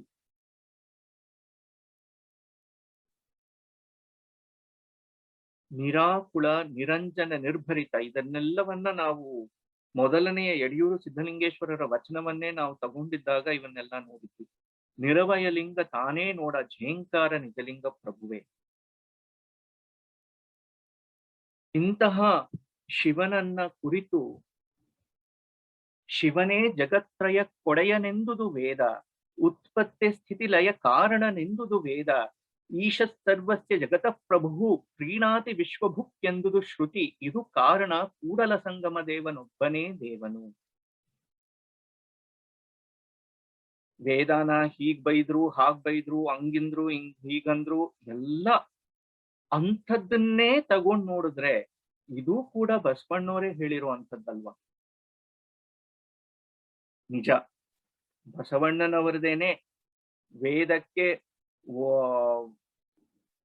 ಈ ವೇದಕ್ಕೆ ಒಗೆಯನಿಕ್ಕುವೆ, ಪುರಾಣದ ಬೆನ್ನ ಬಾರನೆತ್ತುವೆ ಅಂತೆಲ್ಲ ಅಂದ್ಬಿಟ್ಟು ಇದೆ. ಯಾವ ಅರ್ಥದಲ್ಲಿ? ವೇದಪ್ರಿಯ ಶಿವನೆಂಬರು ವೇದಪ್ರಿಯ ಶಿವನಲ್ಲವಯ್ಯ, ನಾದಪ್ರಿಯ ಶಿವನೆಂಬನ. ಈ ಹಿಂದೆ ತಾನೇನೆ ಯಡಿಯೂರು ಸಿದ್ಧಲಿಂಗೇಶ್ವರರು ನಾದಪ್ರಿಯ ಅಂತಾನೆ ಶುರು ಮಾಡಿದ್ರು ಆ ವಚನಾನ. ನಾದಪ್ರಿಯ ಶಿವನಲ್ಲವಯ್ಯ ಅಂತ ಹೇಳ್ತಿದಾರಲ್ಲ, ಬಸವಣ್ಣವ್ರು ಏನ್ ಹೇಳಿದ್ರು? ಸಿದ್ಧಲಿಂಗೇಶ್ವರ ರಂಗಂದ್ರೆ ಸುಳ್ಳು ಹೇಳ್ತಾ ಇದ್ದಾರ? ಅಲ್ಲಲ್ಲಿ ಮಾತ್ರ ನಾವು ಹೆಕ್ಕಿ ಪಿಕ್ and choose, we will lose the comprehensive outlook that is required to understand these concepts. ಹಾಗಾಗಿ ನಾವು ಒತ್ತಂದದಲ್ಲಿ ಸಮಗ್ರವಾಗಿ ಯಾವುದನ್ನೇ ಕೂಡ ನಾವು ಎಲ್ಲವನ್ನ ಸೇರಿಸಿ ನಾವು ನೋಡ್ಲಿಲ್ಲ ಅಂತಂದ್ರೆ ಆಗುವ ನಷ್ಟ ನಮಗೆ. ಶಿವನೇ ಜಗತ್ರಯ ಕೊಡೆಯನೆಂದುದು ವೇದ. ಯಾವುದು ಜ್ಞಾನ? ಭಗವಂತನಿಂದಲೇ ಎಲ್ಲವೂ ಆವಿರ್ಭವಿಸುವುದು, ಭಗವಂತನೇ ಎಲ್ಲಕ್ಕೂ ಮೂಲಭೂತವಾಗಿರತಕ್ಕಂತಹ ತತ್ವ, ಎಲ್ಲದಕ್ಕೂ ಆಧಾರಭೂತನಾಗಿರುವಂತಹವನು ಪರಮಾತ್ಮ. ಅದು ಜ್ಞಾನ. ಶಿವನೇ ಜಗತ್ರಯ ಕೊಡೆಯನೆಂದುದು ವೇದ, ಉತ್ಪತ್ತಿ ಸ್ಥಿತಿಲಯ ಕಾರಣನೆಂದುದು ವೇದ, ಈಶ ಸರ್ವಸ್ಯ ಜಗತಃ ಪ್ರಭು ಪ್ರೀಣಾತಿ ವಿಶ್ವಭುಕ್. ಅವನೇ ಇಡೀ ವಿಶ್ವಕ್ಕೆ ಆನಂದವನ್ನ ಕೊಡತಕ್ಕಂಥವನು. ವಿಶ್ವಭುಕ್, ಅದನ್ನ ಭುಜಿಸುವವನು ಕೂಡ, ಆ ಎಲ್ಲವನ್ನೂ ಕೂಡ ಆಪೋಷಣ ತೆಗೆದುಕೊಳ್ಳತಕ್ಕಂಥವನೂ ಕೂಡ ಅವನೇ. ಅದನ್ನ ಸೃಷ್ಟಿ ಮಾಡಿ ಅದನ್ನ ಪಾಲಿಸಿ ಅದೆಲ್ಲವನ್ನೂ ಕೂಡ ಕಡೆಗೆ ಕರಗಿಸುವಂತಹ ಶಕ್ತಿ ಪರಮಾತ್ಮ. ಇದು ಕಾರಣ ಕೂಡಲ ಸಂಗಮ ದೇವನೊಬ್ಬನೇ ದೇವನು. ಈ ಶಿವ ಆದ್ರೂ ಎಂಥವನು? ಇದು ನನ್ಗೆ ತುಂಬಾ ಇಷ್ಟವಾಗುವಂತಹ ವಚನ ಬಸವಣ್ಣನವ್ರದ್ದು. ನರ ಕೂರಂಬಿನ ಲೆಚ್ಚ ಅವಂಗೊಲಿದೆಯಯ್ಯ, ಅರಳಂಬಿನ ಲೆಚ್ಚ ಕಾಮನ ನುರುಹಿದೆ, ಇರುಳು ಹಗಲೆನ್ನದೆ ಪ್ರಾಣಘಾತುಕವ ಮಾಡಿದ ಬೇಡನ ಕೈಲಾಸ ಕೊಯ್ದೆಯಯ್ಯ, ಎನ್ನನೇತ ಕೊಲ್ಲೆ ಕೂಡಲ ಸಂಗಮ ದೇವ. ಪುರಾಣಗಳನ್ನ ಒಪ್ಪಲಿಲ್ಲ, ಇದನ್ ಮಾಡ್ಲಿಲ್ಲ, ಅದನ್ ಮಾಡ್ಲಿಲ್ಲ, ಇವೆಲ್ಲವೂ ಕೂಡ ಅದರದ್ದೇ ತಾನೇ ಉಲ್ಲೇಖಗಳು. ಮತ್ತೆ ಹೇಳುವಂಥದ್ದೇನು ಅಂತಂದ್ರೆ, ಎಲ್ಲದರ ಹಿಂದಿನ ತತ್ವವನ್ನ, ಪುರಾಣಗಳೂ ಕೂಡ ಹೊರಗಿನ ಒಂದು ದೃಷ್ಟಿಗೆ ಅವೆಲ್ಲವೂ ಕೂಡ ಯಾವುದೋ ಒಂದು ಅಲೌಕಿಕವಾದಂತಹ ಕಥೆಗಳು ಅಂತ ಅನ್ನಿಸೋ ಹಾಗಿತ್ತು ಅಂತಂದ್ರೆ, ಎಲ್ಲದಕ್ಕೂ ಸಾಂಕೇತಿಕವಾಗಿ ಇರ್ತಕ್ಕಂತಹ, ಯಾಕೆ ಶಿವನ ಆ ಬಾಲೆಂದು ಜ್ಞಾನ, ಆ ಮನಸ್ಸಿನ ಸ್ಥಿರತೆಯ ಸಂಕೇತ, ಅದೆಲ್ಲವನ್ನ ದ್ಯೋತಕವಾಗಿ ತೋರಿಸ್ತಾ ಇದೆ ಅಂತಂದ್ರೆ ಎಷ್ಟು ಜನ ಇದನ್ನ ನೆನ್ಪಿಟ್ಕೋತಾರೆ? ದಕ್ಷನಿಗೆ ಇಷ್ಟು ಜನ ನಕ್ಷತ್ರಗಳು ಹೆಣ್ಣು ಮಕ್ಕಳಿದ್ರು, ಅವನನ್ನ ಚಂದ್ರನಿಗೆ ಕೊಟ್ಟು ಮದುವೆ ಮಾಡಿದ್ರು. ಯಾಕೆ? ಆಕಾಶದಲ್ಲಿ ಚಂದ್ರನ ಸುತ್ತ ನಕ್ಷತ್ರಗಳು ಇರುವಂಥದ್ದು. ಅದರಲ್ಲಿ ಚಂದ್ರನಿಗೆ ರೋಹಿಣಿ ಎಂಬತಕ್ಕಂತಹ ನಕ್ಷತ್ರದಲ್ಲಿನೇ ಹೆಚ್ಚು ಮನಸ್ಸು ಬಂದು, ಬೇರೆಯವರೆಲ್ಲ ಇವನ್ ಪಾರ್ಶಾಲಿಟಿ ಮಾಡ್ತಿದ್ದಾನೆ ಅಂತ ಅಂದ್ಬಿಟ್ಟು ಹೋಗ್ಬಿಟ್ಟು ದಕ್ಷನಿಗೆ ಹೋಗ್ಬಿಟ್ಟು ಕಂಪ್ಲೇಂಟ್ ಮಾಡಿದ್ರಿಂದ ದಕ್ಷ ಅವನು ಇನ್ನೆಂತ ಪುಣ್ಯಾತ್ಮ, ಹೆಣ್ಣು ಮಕ್ಕಳ ಗಂಡನಿಗೇನೆ ನೀನ್ ಸಾಯಿ, ಕ್ಷಯವಾಗಿ ಹೋಗುವಂತ ಶಾಪ ಕೊಟ್ಬಿಟ್ಟದ್ದು. ಇವ್ರು ಅವನು ಬುದ್ಧಿ ಹೇಳು ಅಂತ ಅಂದ್ಬಿಟ್ಟು ಅಪ್ಪನ ಹತ್ರ ಹೋದ್ರೆ ಇವ್ರು ನಮ್ಮ ಸೌಭಾಗ್ಯನೇ ಕಿತ್ಕೊಂಡ್ ಬಿಡೋ ಅಂತ ಕೆಲಸ ಮಾಡ್ಬಿಟ್ನಲ್ಲ ಅಂತ ಅಂದ್ಬಿಟ್ಟು ಹೋದಾಗ, ಉದ್ಧರಿಸುವಂಥವರು ಯಾರು? ಶಿವನನ್ನ ಹೋಗಿ ಪ್ರಾರ್ಥಿಸು, ಅವನೇ ನಿನ್ನನ್ನ ಕಾಪಾಡುವಂಥದ್ದು ಸಾಧ್ಯ ಅಂತ ಅನ್ನುವಾಗ 16 ಕಲೆಗಳಲ್ಲಿ ಒಂದು ಕಲೆಯನ್ನ ಶಾಶ್ವತವಾಗಿ ಶಿವ ತನ್ನ ಹಣೆಯ ಮೇಲೆ ಧರಿಸಿಕೊಂಡು ಚಂದ್ರನನ್ನ ಕಾಪಾಡಿದ, ಬದುಕಿಸಿದ. ಇಂಥ ಒಂದು ಕಥೆಯನ್ನ ಮಾಡಿದಾಗ ಮನಸ್ಸಿಗೆ ಎಷ್ಟು ಒಳಗ್ ಹೋಗಿ ಸೇರ್ಕೊಳ್ಳುತ್ತೆ. ಆಹಾ, ಶಿವ ಎಷ್ಟು ಒಳ್ಳೆಯವನು, ಶಿವ ಕಾಪಾಡ್ತಾನೆ. ಆ ಎಲ್ಲದರ ಸಂಕೇತವಾಗಿ ಇರುವಂಥದ್ದು. ಇಲ್ಲಿ ಬಸವಣ್ಣನವರು ಕೂಡ ಬಸವಣ್ಣನವರ ಭಕ್ತಿ ಭಂಡಾರಿ ಅಂತ ಹೇಳೋದಕ್ಕೆ ಆ ಭಕ್ತನಿಗೇನೆ ಇಂಥ ಕ್ವೆಶ್ಚನ್ಸ್ ಬರುವಂತದ್ದು ನೋಡಿ. ಭಕ್ತಿ ಇತ್ತು ಅಂತಂದ್ರೆ ಭಗವಂತನನ್ನ ಎಷ್ಟೆಲ್ಲ ಆಡಿಸ್ಬಹುದು. ಶಿವನನ್ನ ಪ್ರಶ್ನೆ ಮಾಡ್ತಿದ್ದಾರೆ, ನರ ಕೂರಂಬಿನ ಲೆಚ್ಚ ಅವಂಗೊಲಿದೆಯಯ್ಯ. ಮಹಾಭಾರತದಲ್ಲಿ ಕಿರಾತಾರ್ಜುನ ಪ್ರಸಂಗ ಶಿವನ 25-26 ಲೀಲೆಗಳಲ್ಲಿ, ಪಂಚವಿಂಶತಿ 25 ಲೀಲೆಗಳಲ್ಲಿ ಒಂದು ಕಿರಾತಾರ್ಜುನ ಪ್ರಸಂಗ. ಅರ್ಜುನ, ಕಥೆಯೆಲ್ಲ ನಿಮಗ್ ಗೊತ್ತಿರುವಂತದ್ದೇ, ಪಾಂಡವರಿಗೆ ವನವಾಸವಾಗಿ 12 ವರ್ಷದ ವನವಾಸ, 1 ವರ್ಷದ ಅಜ್ಞಾತವಾಸ ಅಂತ ಆದಾಗ ಮಿಕ್ಕ ಪಾಂಡವರೆಲ್ಲರೂ ಕೂಡ ಅರಣ್ಯವಾಸವನ್ನ ಮಾಡುವಾಗ ವ್ಯಾಸರು ಬಂದು ಮುಂದೆ ಆಗತಕ್ಕಂತಹ ಮಹಾಭಾರತ ಯುದ್ಧಕ್ಕೆ ಆ ಪಾಪಿಷ್ಟ ದುರ್ಯೋಧನ ನಿಮಗೆ ಅನ್ಯಾಯ ಮಾಡುವಂಥವನೇ, ಯುದ್ಧ ತಪ್ಪಿಸ್ಲಿಕ್ಕಾಗೋದಿಲ್ಲ, ಯುದ್ಧಕ್ಕೆ ಬೇಕಾಗಿರ್ತಕ್ಕಂತಹ ಆ ತಯಾರಿಗೆ ನೀನು ಪರಮೇಶ್ವರನನ್ನ ಪ್ರಾರ್ಥಿಸು ಅಂತಂದ್ಬಿಟ್ಟು ಪಂಚಾಕ್ಷರಿಯನ್ನ ಉಪದೇಶ ಮಾಡಿ, ಧರ್ಮರಾಜನ ಮೂಲಕ ಉಪದೇಶ ಮಾಡಿಸಿ ಅರ್ಜುನ ಇಂದ್ರಕೀಲ ಪರ್ವತಕ್ಕೆ ಹೋಗಿ ಅಲ್ಲಿ ಶಿವನನ್ನ ಕುರಿತು ತಪಸ್ಸನ್ನ ಮಾಡುವಾಗ ಅವನನ್ನ ಪರೀಕ್ಷೆ ಮಾಡಬೇಕು. ಅದೇ ಸಂದರ್ಭದಲ್ಲಿ ಅಲ್ಲಿ ಇರತಕ್ಕಂತಹ ಮೂಕ ಎಂಬ ಒಬ್ಬ ರಾಕ್ಷಸನ ವಧೆ ಕೂಡ ಆಗಬೇಕು ಅನ್ನುವ ಒಂದು ಉದ್ದೇಶವನ್ನ ಇಟ್ಟುಕೊಂಡು ಪಾರ್ವತಿಯನ್ನ ಎಲ್ಲ ಶಿವಗಣರನ್ನೆಲ್ಲರನ್ನು ಸೇರಿಸ್ಕೊಂಡು ಬೇಡನ ರೂಪದಲ್ಲಿ ಅಲ್ಲಿ ಬಂದು ಆ ಹಂದಿ ರೂಪದಲ್ಲಿ ಇರತಕ್ಕಂತಹ ಮೂಕನನ್ನ ಅರ್ಜುನ ನರನಾರಾಯಣ, ಅರ್ಜುನ ಕೇಶವರು ನರನಾರಾಯಣರ ಅಂಶ ಸ್ವರೂಪರು ಅಂತಂದ್ಬಿಟ್ಟು ಆ ನರನಿಂದ ಹೊರಟಂತಹ ಬಾಣ, ಹರನಿಂದ ಹೊರಟಂತಹ ಬಾಣ ಎರಡೂ ಏಕಕಾಲಕ್ಕೆ ಹಂದಿಗೆ ತಾಕಿ ಮೂಕ ಸಾಯ್ತಾನೆ, ರಾಕ್ಷಸ. ಕೊಂದವರು ಯಾರು ಅನ್ನುವ ವಿಷಯವನ್ನ ಇಟ್ಟುಕೊಂಡು ತಗಾದೆ ಆಗುವಂಥದ್ದು. ಅರ್ಜುನನನ್ನ ಪರೀಕ್ಷೆ ಮಾಡಬೇಕು ಅಂತಂದ್ಬಿಟ್ಟು ಆ ಅರ್ಜುನ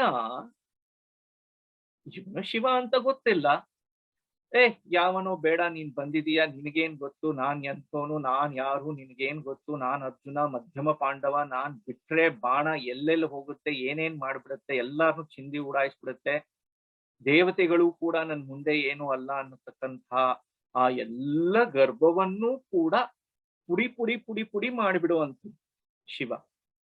ಆ ಸಂದರ್ಭದಲ್ಲಿ ಶಿವನ ಮೇಲೆ ಚೂಪಾದ ಬಾಣಗಳು ಎಲ್ಲವನ್ನೂ ಶಿವ ಧ್ವಂಸ ಮಾಡಿ ಬಿಡ್ತಾನೆ. ಬಿಲ್ಲನ್ನ ತಗೊಂಡ್ಬಂದು ಹೊಡಿತಾನೆ, ಆ ಬಿಲ್ಲು ತಾಕಿದ ಹಾಗೇನೆ ಪುಡಿ ಪುಡಿ ಆಗಿ ಹೋಗುತ್ತೆ. ಯಾರು? ವರುಣ ಕೊಟ್ಟಂತಹ ಬಿಲ್ಲು ಪೀಸ್ ಪೀಸ್ ಆಗಿ ಹೋಗುತ್ತೆ. ಕತ್ತಿ ತಗೊಂಡು ಹೊಡಿತಾನೆ, ಏನೆಲ್ಲ ತಗೊಂಡು ಹೊಡಿತಾನೆ. ನರ ಕೂರಂಬಿನ ಲೆಚ್ಚ, ಚೂಪಾದ ಬಾಣದಲ್ಲಿ ನಿನ್ನನ್ನ ಹೊಡೆದ, ಅವನಿಗೆ ಒಲಿದೆ, ಅವನಿಗೆ ನಿನ್ನ ಪಾಶುಪತಾಸ್ತ್ರವನ್ನೇ ಕೊಟ್ಟುಬಿಟ್ಟೆ ನೀನು, ಅವನಿಗೆ ನೀನು ದರ್ಶನ ಕೊಟ್ಟು ಅವನನ್ನ ಉದ್ಧಾರ ಮಾಡಿದೆ. ಅರಳಂಬಿನ ಲೆಚ್ಚ ಕಾಮನನ ರುಹಿದೆ, ಕಾಮ ನಿನಗೆ ಮೃದುವಾದ ಹೂಬಾಣ, ಅಷ್ಟು ಮೃದುವಾಗಿರುವಂತಹ ಹೂಬಾಣ, ಅದನ್ನ ಬಿಟ್ಟ ಅವನನ್ನು ಸುಟ್ಟಾಕ್ಬಿಟ್ಟೆ ನೀನು. What is this? ಅಷ್ಟೆಲ್ಲ ಹೊಡೆದು ಬಡ್ದು ನಿನಗೆಲ್ಲ ಗಾಯ ಮಾಡಬೇಕು ಅಂತ ಮಾಡದಂಥವನಿಗೆ ನೀನು ಒಲದೆ, ನಿನ್ನ ಮೇಲೆ ಹೂವಿನಷ್ಟು ಮೃದುವಾಗಿರುವಂತಹ ಬಾಣವನ್ನ ಬಿಟ್ಟಂತಹ ಕಾಮನನ್ನ ಸುಟ್ಟಾಕ್ಬಿಟ್ಟಿಯಲ್ಲ ನೀನು. ಇರುಳು ಹಗಲೆನ್ನದೆ ಪ್ರಾಣಘಾತುಕವ ಮಾಡಿದ ಬೇಡನ ಕೈಲಾಸಕ್ಕೊಯ್ದೆಯಯ್ಯ. ಬೇಡರ ಕಣ್ಣಪ್ಪ, ಏನೇನೆಲ್ಲ ಮಾಡ್ಲಿಲ್ಲ. ಅವನು ಕೊಂದ ಆಹಾರ, ಅವನ ಅವನ ಆ ಒಂದು ಸ್ವಧರ್ಮ ಎಂಥದ್ದು, ಬೇಡ. ಅವನು ಪ್ರಾಣಿಗಳನ್ನ ಕೊಂದೇ ಅವನು ತಿನ್ನಬೇಕಾಗಿರುವಂಥದ್ದು. ಅವನು ಯಾವ ಮೊಲಾನ ಸಾಯಿಸಿದ್ನೋ ಆ ಮೊಲಾನೇ ಸುಟ್ಟು ಬಿಟ್ಟು ತಗೊಂಡ್ಬಂದು ಶಿವನಿಗೆ ನೈವೇದ್ಯ, ನೋಡು ತಿನ್ನು, ನೀನು ತಿನ್ನು, ನಾನು ತಿನ್ನೋಣ ಅಂತಂದ್ಬಿಟ್ಟು ಕೊಟ್ಟದ್ದು. ಹಾಗೆ ಪ್ರಾಣಿಗಳನ್ನ ಕೊಂದೇ ಜೀವಿಸ್ತಾ ಇರುವಂತಹ ಆ ಬೇಡನನ್ನ ನೀನ್ ಕರ್ಕೊಂಡು ಕೈಲಾಸಕ್ಕೆ ಹೊರಟು ಹೋಗುದು.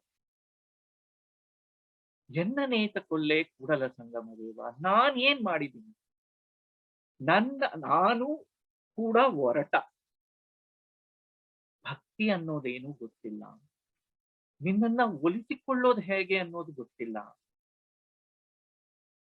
ನನ್ನನ್ನ ಮಾತ್ರ ನೀನ್ ಯಾಕೆ ಹೀಗೆ ಉಪೇಕ್ಷೆ ಮಾಡ್ತಾ ಇದ್ದೀಯಾ? ಯಾಕೆ ನನ್ನನ್ನ ಹೀಗೆ ಬಿಟ್ಟಿದೀಯಾ? ಅಂತಹ ಭಗವಂತನನ್ನ ಆ ರೀತಿ ಪ್ರಶ್ನಿಸುವಂತಹ ಶಕ್ತಿ ಭಕ್ತಿಗೆ ಉಂಟು. ಇಂಥದ್ದೆಲ್ಲ ಆ ಭಾವನೆಗಳೇ ನೋಡಿ. ಆ ರಸಾಸ್ವಾದ ನಮಗೆ ಸಿಗಲಿಲ್ಲ ಅಂತಂದ್ರೆ ಎಷ್ಟೊಂದು ಕಳ್ಕೊಂಡ್ ಬಿಡ್ತೇವೆ ನಾವು. ಆ ಕಥೆಗಳ ಹಿಂದೆ ಇರತಕ್ಕಂತಹ ಮಹತ್ವ ಏನು ಅನ್ನೋದನ್ನು ಕೂಡ ನಾವು ತಿಳ್ಕೊಳ್ಳಿಕ್ ಹೋಗೋದಿಲ್ಲ ಅಂತಂದ್ರೆ, ಉಡಾಫೆ ತರ ಒಂದೇ ಸತಿ ಎಲ್ಲಾನು ಉಛಾಯಿಸಿ ಮಾತಾಡ್ಬಿಡುವಂಥದ್ದಲ್ಲ. ಬಸವಣ್ಣನವರು ಅಂಥ ಕೆಲಸ ಮಾಡುವಂಥವ್ರಲ್ಲ. ಎಲ್ಲದರ ಹಿಂದಿನ ಆ ತತ್ವವನ್ನ ಅವರು ಅವಲೋಕಿಸಿ ಯಾವುದು ಸರಿಯೋ ಅದೆಲ್ಲದಕ್ಕೂ ಮಾನ್ಯತೆಯನ್ನ ಕೊಟ್ಟಂಥವರು. ಶಿವ ಸಾಕಾರನೇ ನಿರಾಕಾರನೇ ಎರಡೂ ಹೌದು. ಶಿವನ ಕಥೆಗಳಲ್ಲಿ ನಮಗೆ ಕಂಡು ಬರತಕ್ಕಂತಹ ಅದ್ಭುತವಾದಂತಹ ಆ ಒಂದು ತತ್ವಗಳು ಏನಿದೆ ಅದನ್ನ ನಾವು ಗಮನಿಸಿದರೆ, ಅದರ ಕಡೆ ನಾವು ಮನಸ್ಸನ್ನ ಕೊಟ್ರೆ, ನಮ್ಮ ಅಂತಃಕರಣ ಇನ್ನಷ್ಟು ಇನ್ನಷ್ಟು ಇನ್ನಷ್ಟು ಪಕ್ವವಾಗ್ತಾ ಬರುತ್ತೆ. ಅದು ನಮಗೆ ಆಗುವಂತಹ ಲಾಭ.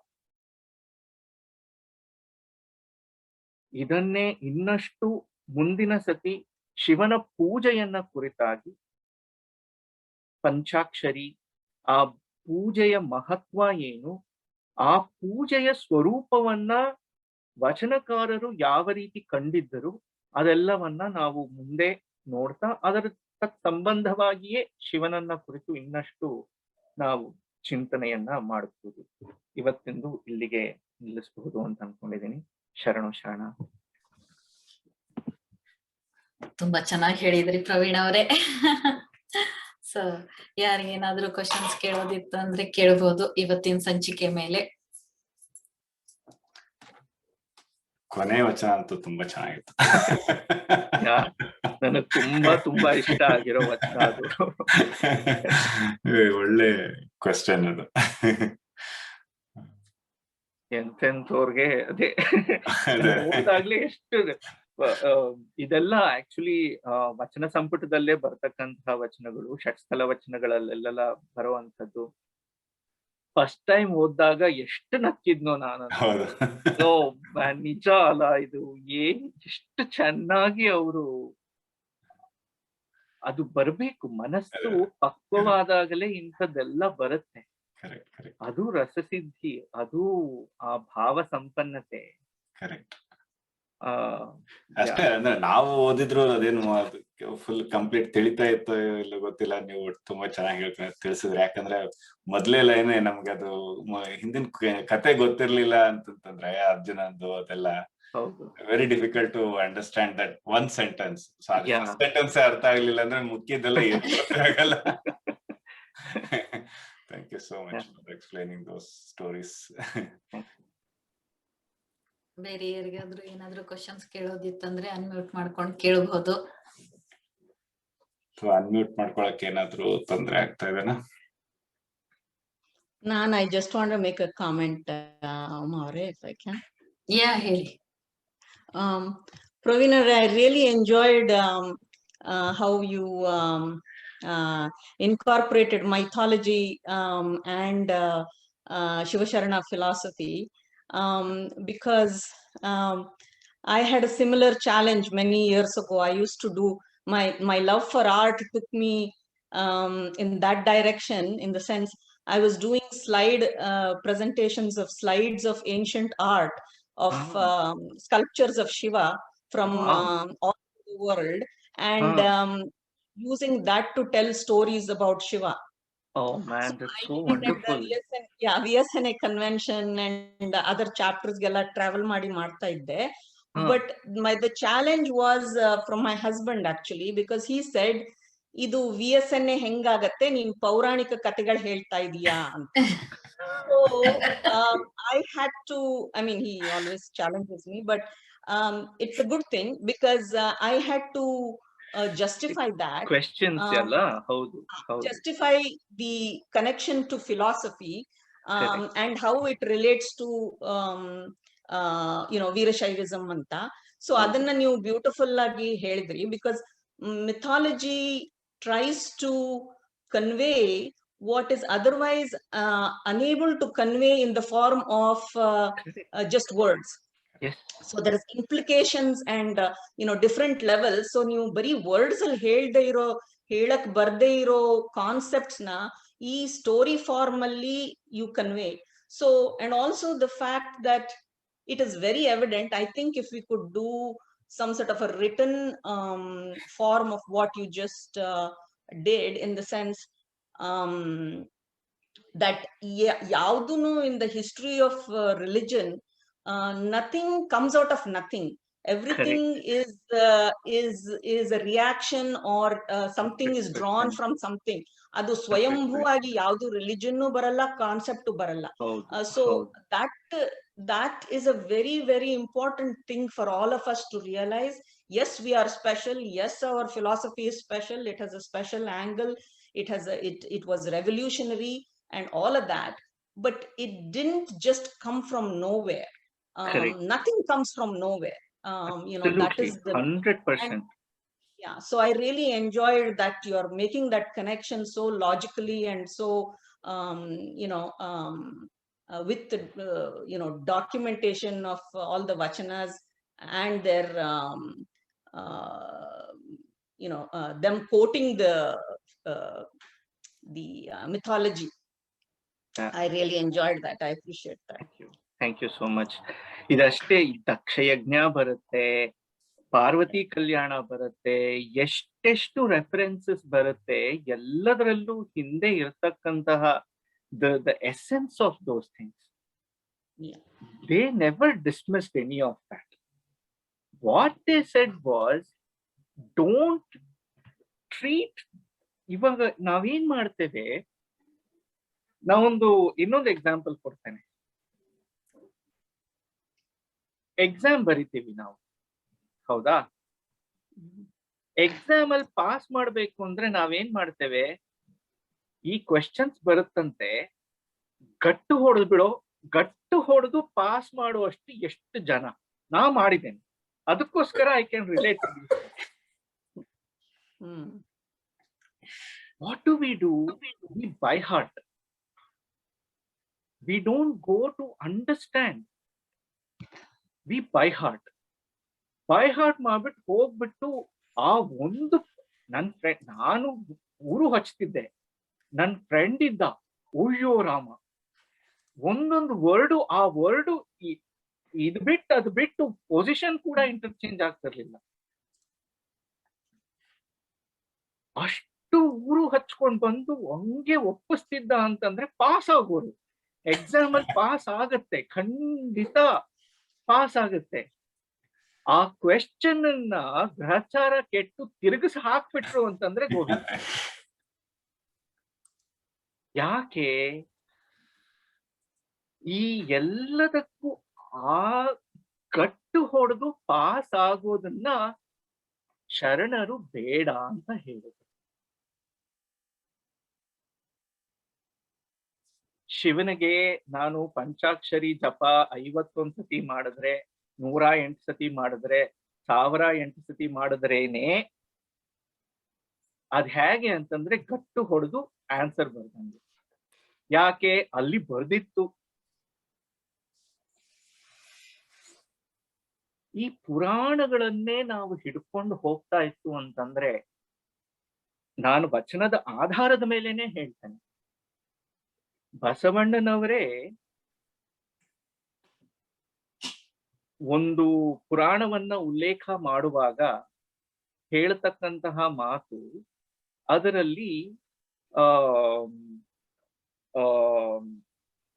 ಬ್ರಾಹ್ಮಣ ಘನವೆಂದು ನಂಬಿದ್ದರಿಂದ ಬಲಿಗೆ ಬಂಧನವಾಯ್ತು ಅಂತ ಅಂದ್ಬಿಟ್ಟು ಬರುತ್ತೆ.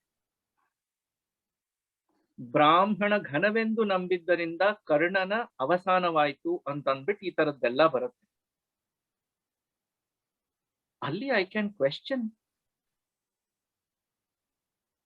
ಯಾತಕ್ಕೋಸ್ಕರ ಬಲಿ ಹತ್ರ ಹೋಗಿ ದಾನ ಬೇಡಿದ್ದಾಯ್ತು? ಯಾತಕ್ಕೋಸ್ಕರವಾಗಿ ಕರ್ಣನ ಹತ್ತಿರ ಹೋಗಿ ದಾನ ಬೇಡಿದ್ದಾಯ್ತು? ಅಧರ್ಮದ ದುಷ್ಟ ಚತುಷ್ಟಯರಲ್ಲಿ ಇದ್ದಂಥವನು ಕರ್ಣ. ಬೇಡಿರ್ಲಿಲ್ಲ ಅಂತಂದ್ರೆ ಧರ್ಮ ಸ್ಥಾಪನೆ ಹೇಗಾಗ್ತಾ ಇತ್ತು? ಸೊ ಇಲ್ಲಿ ಏನಾಗುತ್ತೆ, when we are looking at those things, if we get cot up, ಇಲ್ಲಿ ಈ ರೀತಿ ಇದೆ. ಈಗ ಶಿವನ ಪುರಾಣ ತಗೊಂಡ್ರೆ ಇದೆಲ್ಲ ಬರುವಂತದ್ದು. ಇನ್ನೊಂದು ಪುರಾಣ ತಗೊಂಡ್ರೆ ಅಲ್ಲಿ ಇನ್ನೊಂದೇನೋ ಇರುತ್ತೆ. ಗಣೇಶ ಹುಟ್ಟಿದ್ದರ ಒಂದು ಕಥೆನೆ ತಗೊಂಡ್ರೆ ನಿಮಗೆ ಗಣೇಶ ಪುರಾಣದಲ್ಲಿ ಬರೋ ಕಥೆನೇ ಬೇರೆ, ಲಿಂಗ ಪುರಾಣ, ಶಿವಪುರಾಣ ಇದರಲ್ಲೆಲ್ಲ ಬರ್ತಕ್ಕಂತಹ ಕಥೆಗಳೇ ಬೇರೆ.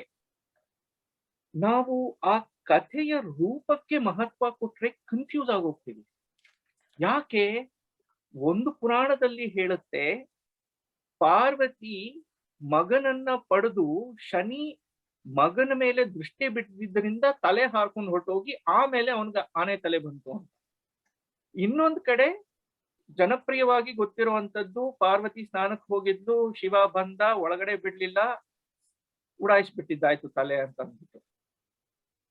ಯಾವುದನ್ನ ನಂಬ್ತೀರಾ?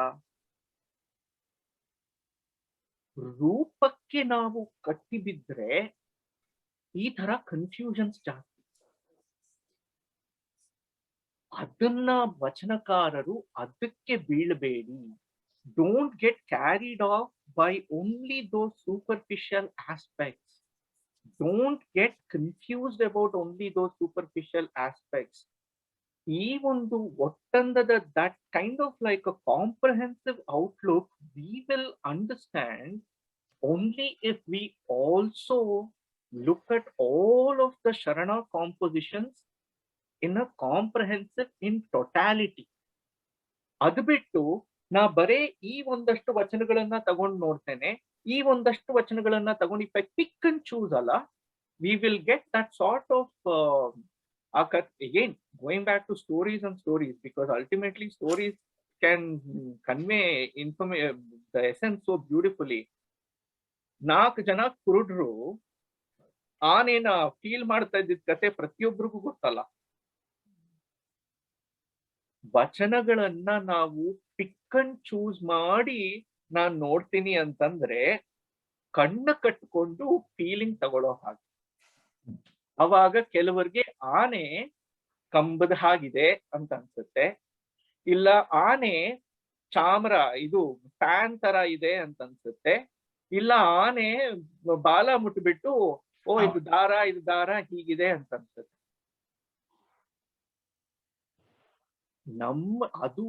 ನಮ್ಮ ಪೂರ್ವಾಗ್ರಹಗಳು, those are our prejudices. We have tied our eyes. If we can open our eyes and look at it in totality, then we will understand what an elephant is looking like.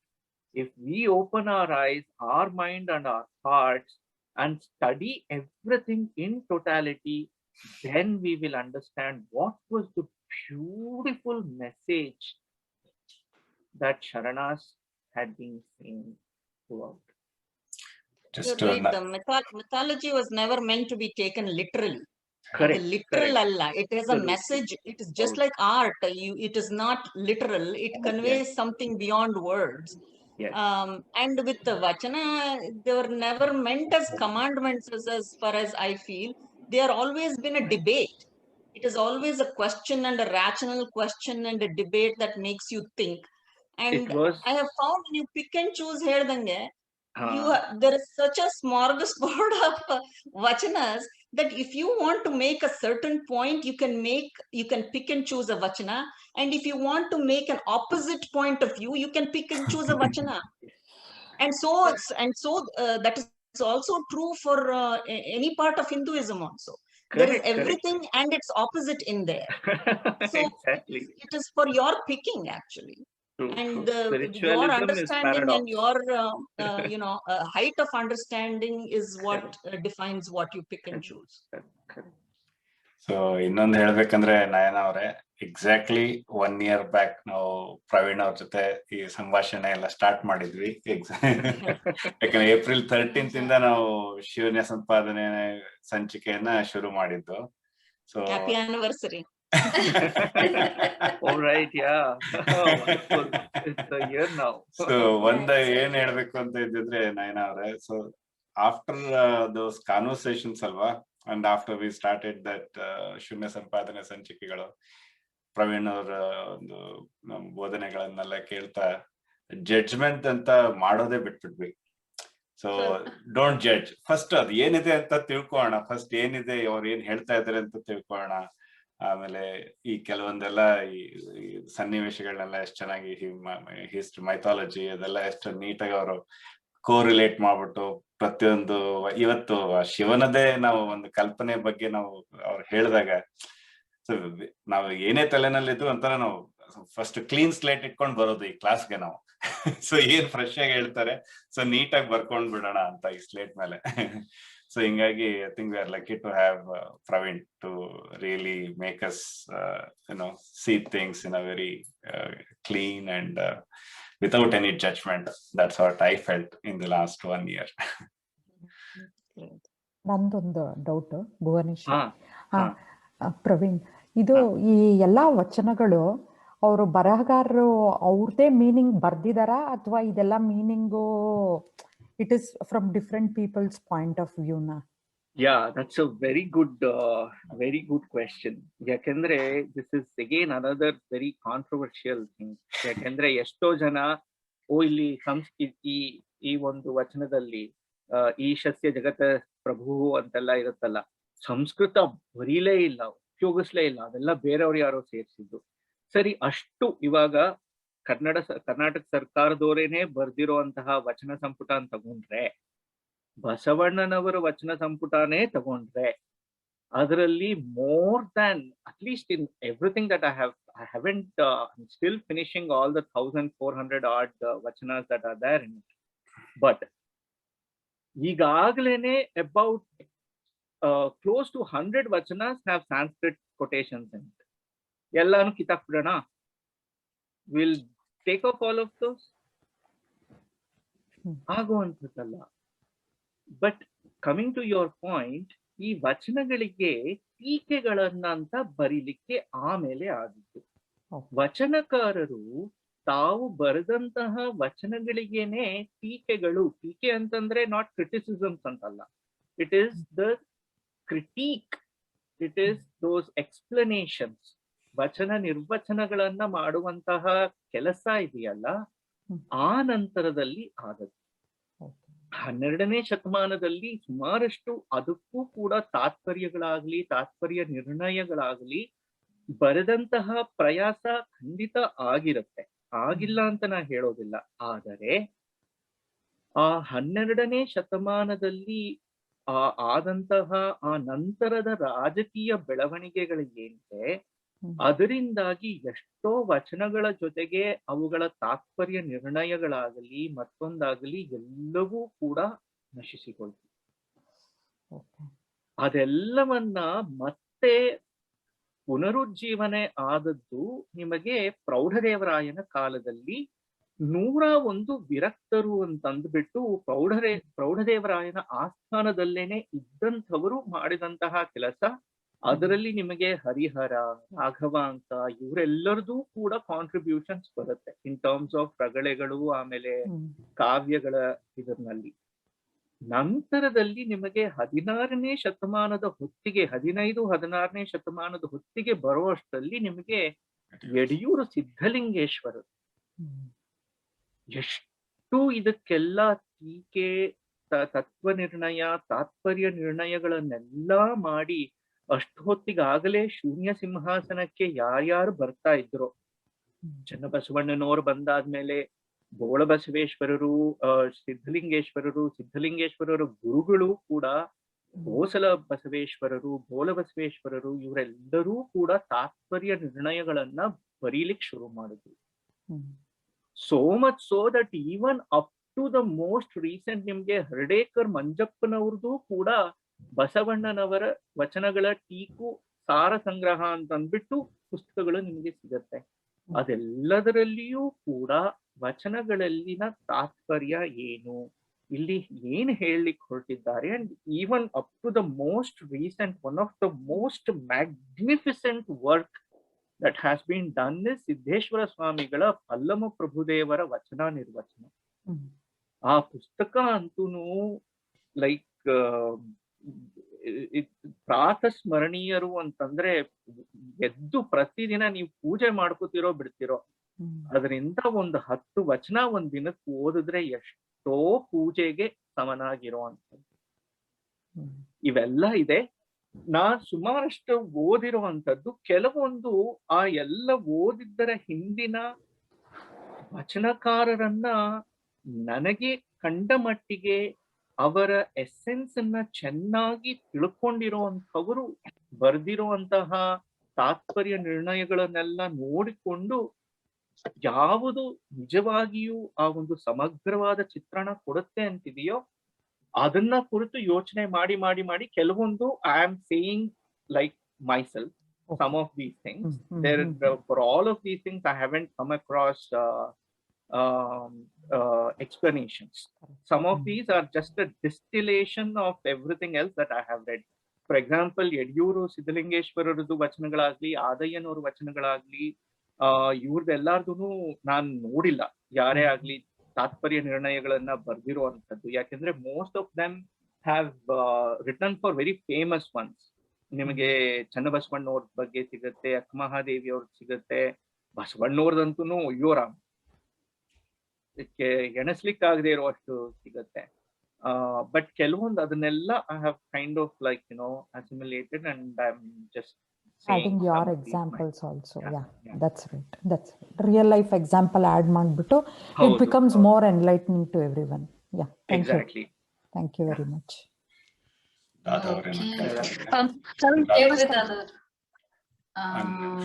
ಸಾರಿ ಅಲ್ಲ ಮತ್ತೆ ಯಾರೋ ಏನೋ ಕೇಳ್ತಾರೆ, ಕೇಳ್ರಿ ಅವ್ರ ನಂತರ ಕೇಳ್ತೀನಿ.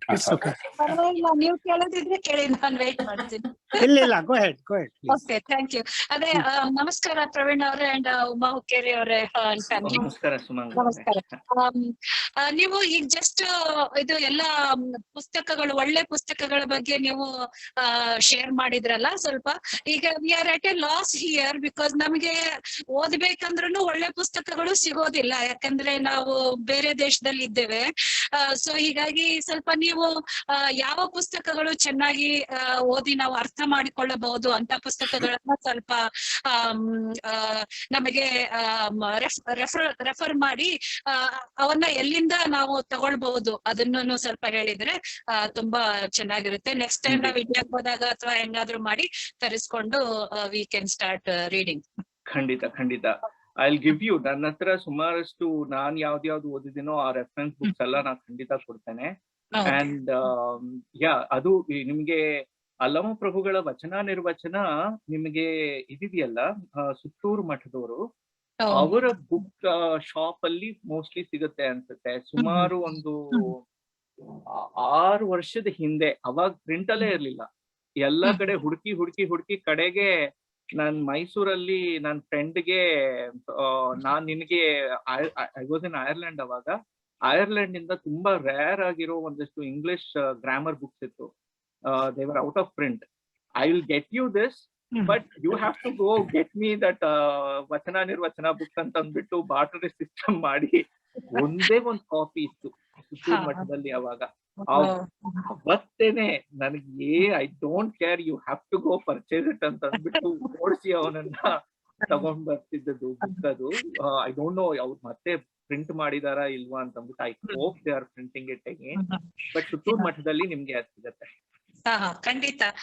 ಅದೇ ನೀವು ಸ್ವಲ್ಪ ರೆಫರ್ ಮಾಡಿದ್ರೆ ಈಗೇನು ಫೋನ್ ಮಾಡಿ ಕಾಲ್ ಮಾಡಿ ಕೇಳಿ ನಾವು ತರಿಸಿಟ್ಕೊಂಡಿದ್ರೆ ಗೊತ್ತಿಟ್ರಿ. ಆಮೇಲೆ ಇನ್ನೂ ಒಂದಂದ್ರೆ ನಮಗೆ ನಮ್ಮ ವಚನಗಳಲ್ಲೂ ಕೂಡ ವೇದಗಳ ವ್ಯಾಖ್ಯಾನ ತುಂಬಾನೇ ಇದೆ ಅಲ್ವಾ? ಆಕ್ಚುಲಿ ಬ್ರಹ್ಮ ಅಲ್ಲವಾ ವೇದಶಾಸ್ತ್ರಗಳ ಪಾರಂಗತರು ಬ್ರಹ್ಮ, ಆಮೇಲೆ ಶಿವ, ಆಮೇಲೆ ಬಂದಿದ್ದು ಲಕ್ಷ್ಮಿ. ಬಿಕಾಸ್ ಲಕ್ಷ್ಮಿ ಅವರು ಕ್ಷೀರಸಾಗರ ಟೈಮ್ ಅಲ್ಲಿ she protects all those Vedas. So then later on she is called the protector of Vedas. So ಹೀಗಾಗಿ ವೇದಗಳು ನಮ್ಮ ಕಲ್ಚರ್, ಪಾರ್ಟ್ ಆಫ್ ಕಲ್ಚರ್ ಅಲ್ವಾ? ಸೊ ಹೀಗಾಗಿ ಅದು ವೇದಗಳೆಲ್ಲ ಸಂಸ್ಕೃತದಲ್ಲಿ ಬರೆಯಲ್ಪಟ್ಟಿದ್ದು. ಈಗ ನಮಗೆ ವೇದಗಳ ಬಗ್ಗೆ ಓದ್ಬೇಕಂದ್ರೆ ನಮಗೆ ಅರ್ಥವಾಗುವ ರೀತಿಯಲ್ಲಿ ಬರೆದಂತಹ ಯಾವ್ದಾದ್ರು ಪುಸ್ತಕಗಳು ಅಥವಾ ಅದರ ಬಗ್ಗೆ ಏನಾದ್ರೂ ಇನ್ಫಾರ್ಮೇಶನ್ ಇದ್ರೆ ದಯವಿಟ್ಟು ನಮ್ಗೆ ತಿಳಿಸ್ಕೊಡಿ. ಸುಮಾರಷ್ಟು ಹೇಳಿದ್ರಿ. ಮೈ ಪರ್ಸ್ಪೆಕ್ಟಿವ್, ನನ್ನ ಪರ್ಸ್ಪೆಕ್ಟಿವ್ ನಾ ಹೇಳ್ತೇನೆ. ವೇದ ಅಪೌರುಷೇಯ ಅನ್ನುವ ಒಂದು ನಂಬಿಕೆ ಇದೆ. ಯಾಕೆಂದ್ರೆ ಅದು ಯಾರೊಬ್ಬರು ಕುರಿತು ಕೂತ್ಕೊಂಡು ಬರೆದಂಥದ್ದಲ್ಲ, ಎಲ್ಲ ನಾನಾ ಋಷಿಗಳು ಕಂಡುಕೊಂಡಂತದ್ದನ್ನ ಒಟ್ಟಂದದಲ್ಲಿ ಮಾಡಿದ್ದದ್ದು. ಒಟ್ಟಾಗಿ it was in a very disorganised form. All of those things were in a very disorganised form. ಆ ಡಿಸ್ಆರ್ಗನೈಸ್ಡ್ ಆಗಿ ಇದ್ದಂಥದ್ದನ್ನ ಒಂದು ಸ್ಟ್ರಕ್ಚರ್ಡ್ ಫಾರ್ಮ್ ಅಲ್ಲಿ ಮಾಡಿದಂಥದ್ದು ವ್ಯಾಸರು. ಅದಕ್ಕಾಗಿ ಅವರನ್ನ ವೇದವ್ಯಾಸರು ಅಂತ ಕರೆದದ್ದು. ಯಾಕೆ ಅಂತಂದ್ರೆ he gave that form where there were originally those 3 Vedas, Rig, Yajur, Atharvana. ಅದನ್ನ ಗಾನ ರೂಪದಲ್ಲಿ ಹೇಳುವುದು 4ನೆಯ ವೇದ ಸಾಮವೇದವಾದ. ಆ ಬ್ರಹ್ಮನಿಂದ ಬಂದದ್ದು ಮಿಕ್ಕಿದ್ದು ಅದೆಲ್ಲವೂ ಕೂಡ ಮತ್ತೆ ಅಗೇನ್ ಇಟ್ ಇಸ್ ಜಸ್ಟ್ ದ್ಯೋತಕ ಅಷ್ಟೇ. ಲಕ್ಷ್ಮಿ ಅದನ್ನಲ್ಲಿ ಹೋಗಿ ಇಟ್ಕೊಂಡಿಲ್ಲ, next comes Lakshmi, all of those things it is all symbolism symbolism symbolism.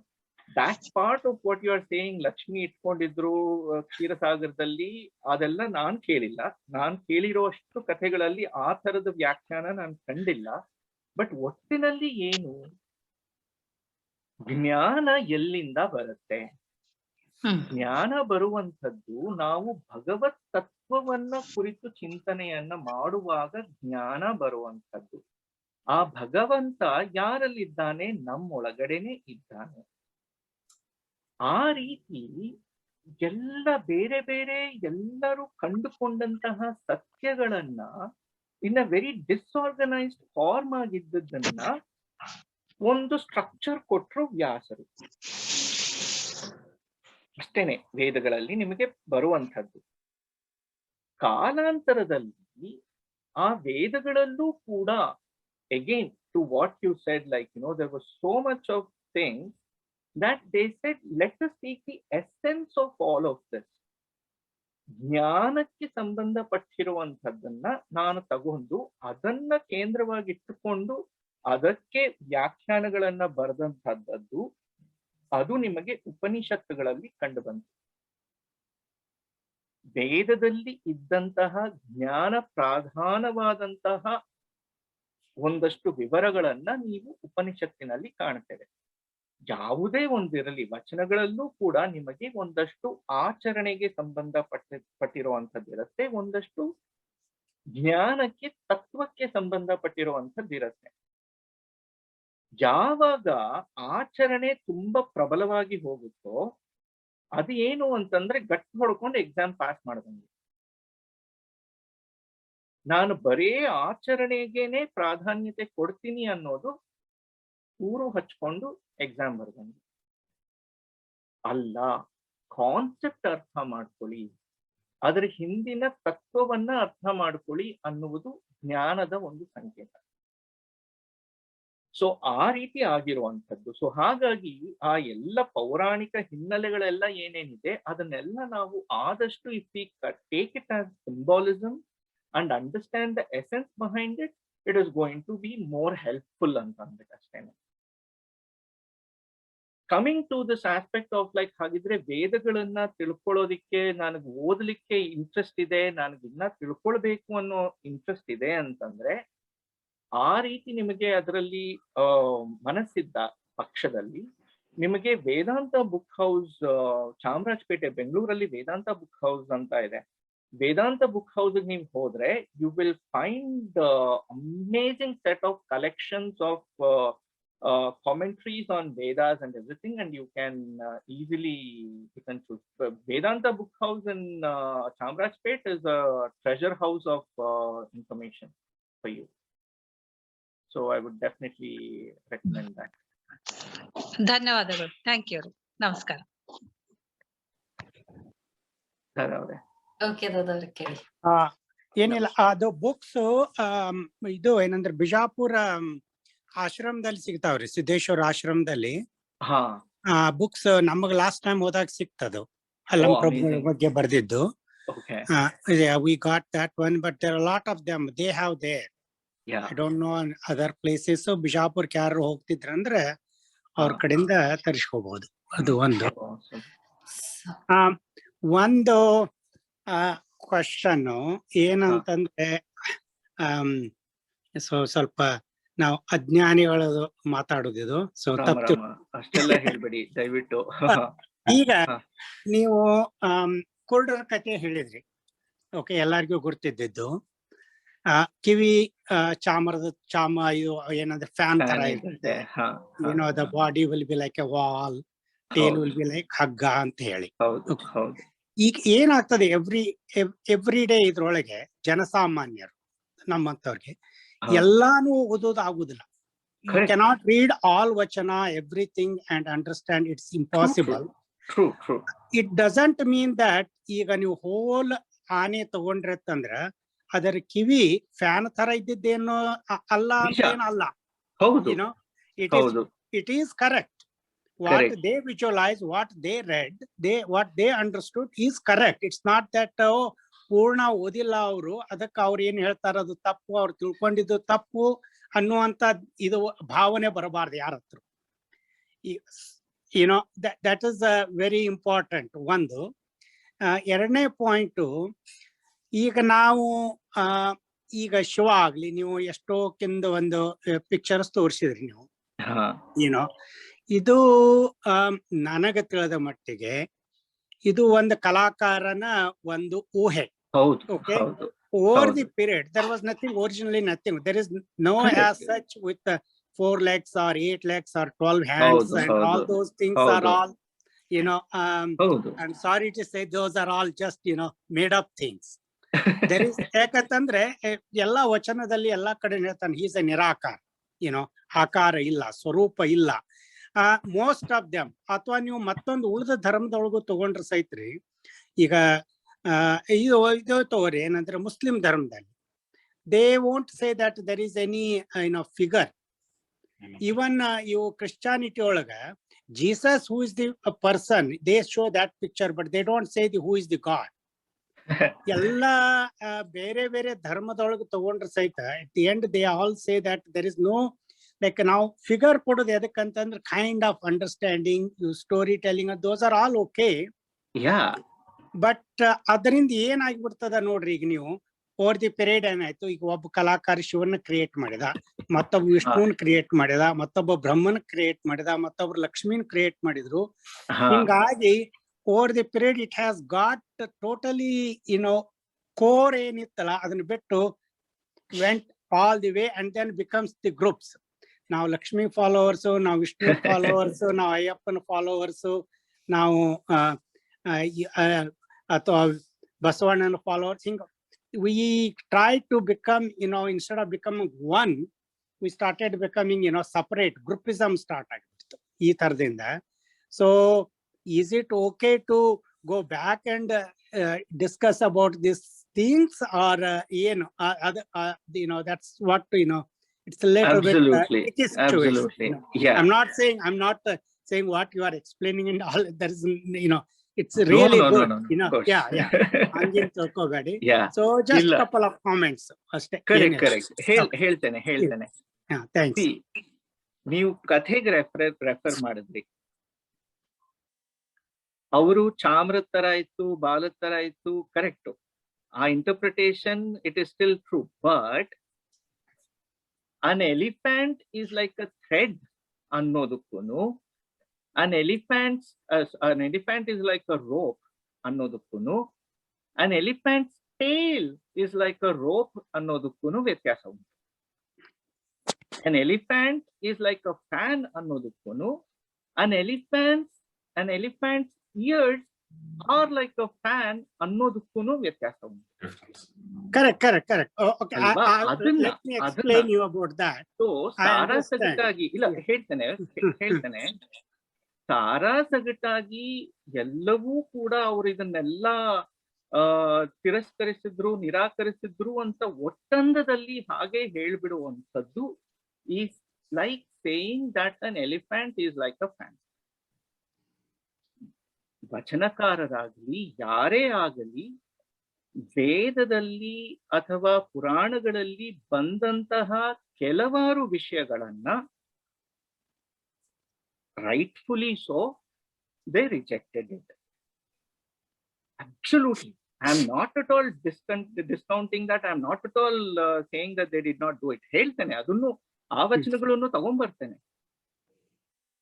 ಆದರೆ ಎಲ್ಲವನ್ನೂ ಇಲ್ಲವೇ ಇಲ್ಲ, that we cannot claim. ಯಾಕಂತಂದ್ರೆ ಅವ್ರ ವಚನಗಳಲ್ಲೇನೆ ನಮಗೆ ಎಷ್ಟೋ ಉಲ್ಲೇಖಗಳು ಸಿಗುತ್ತೆ. ಆಗ ಈ ವಚನಗಳನ್ನ ನಾವ್ ಯಾವ ರೀತಿ ಅರ್ಥ ಮಾಡ್ಕೊಳ್ಳೋಣ? ವೇದಗಳನ್ನೆಲ್ಲ ನಿರಾಕರಿಸ್ಬಿಟ್ರು, ಅದನ್ನೆಲ್ಲ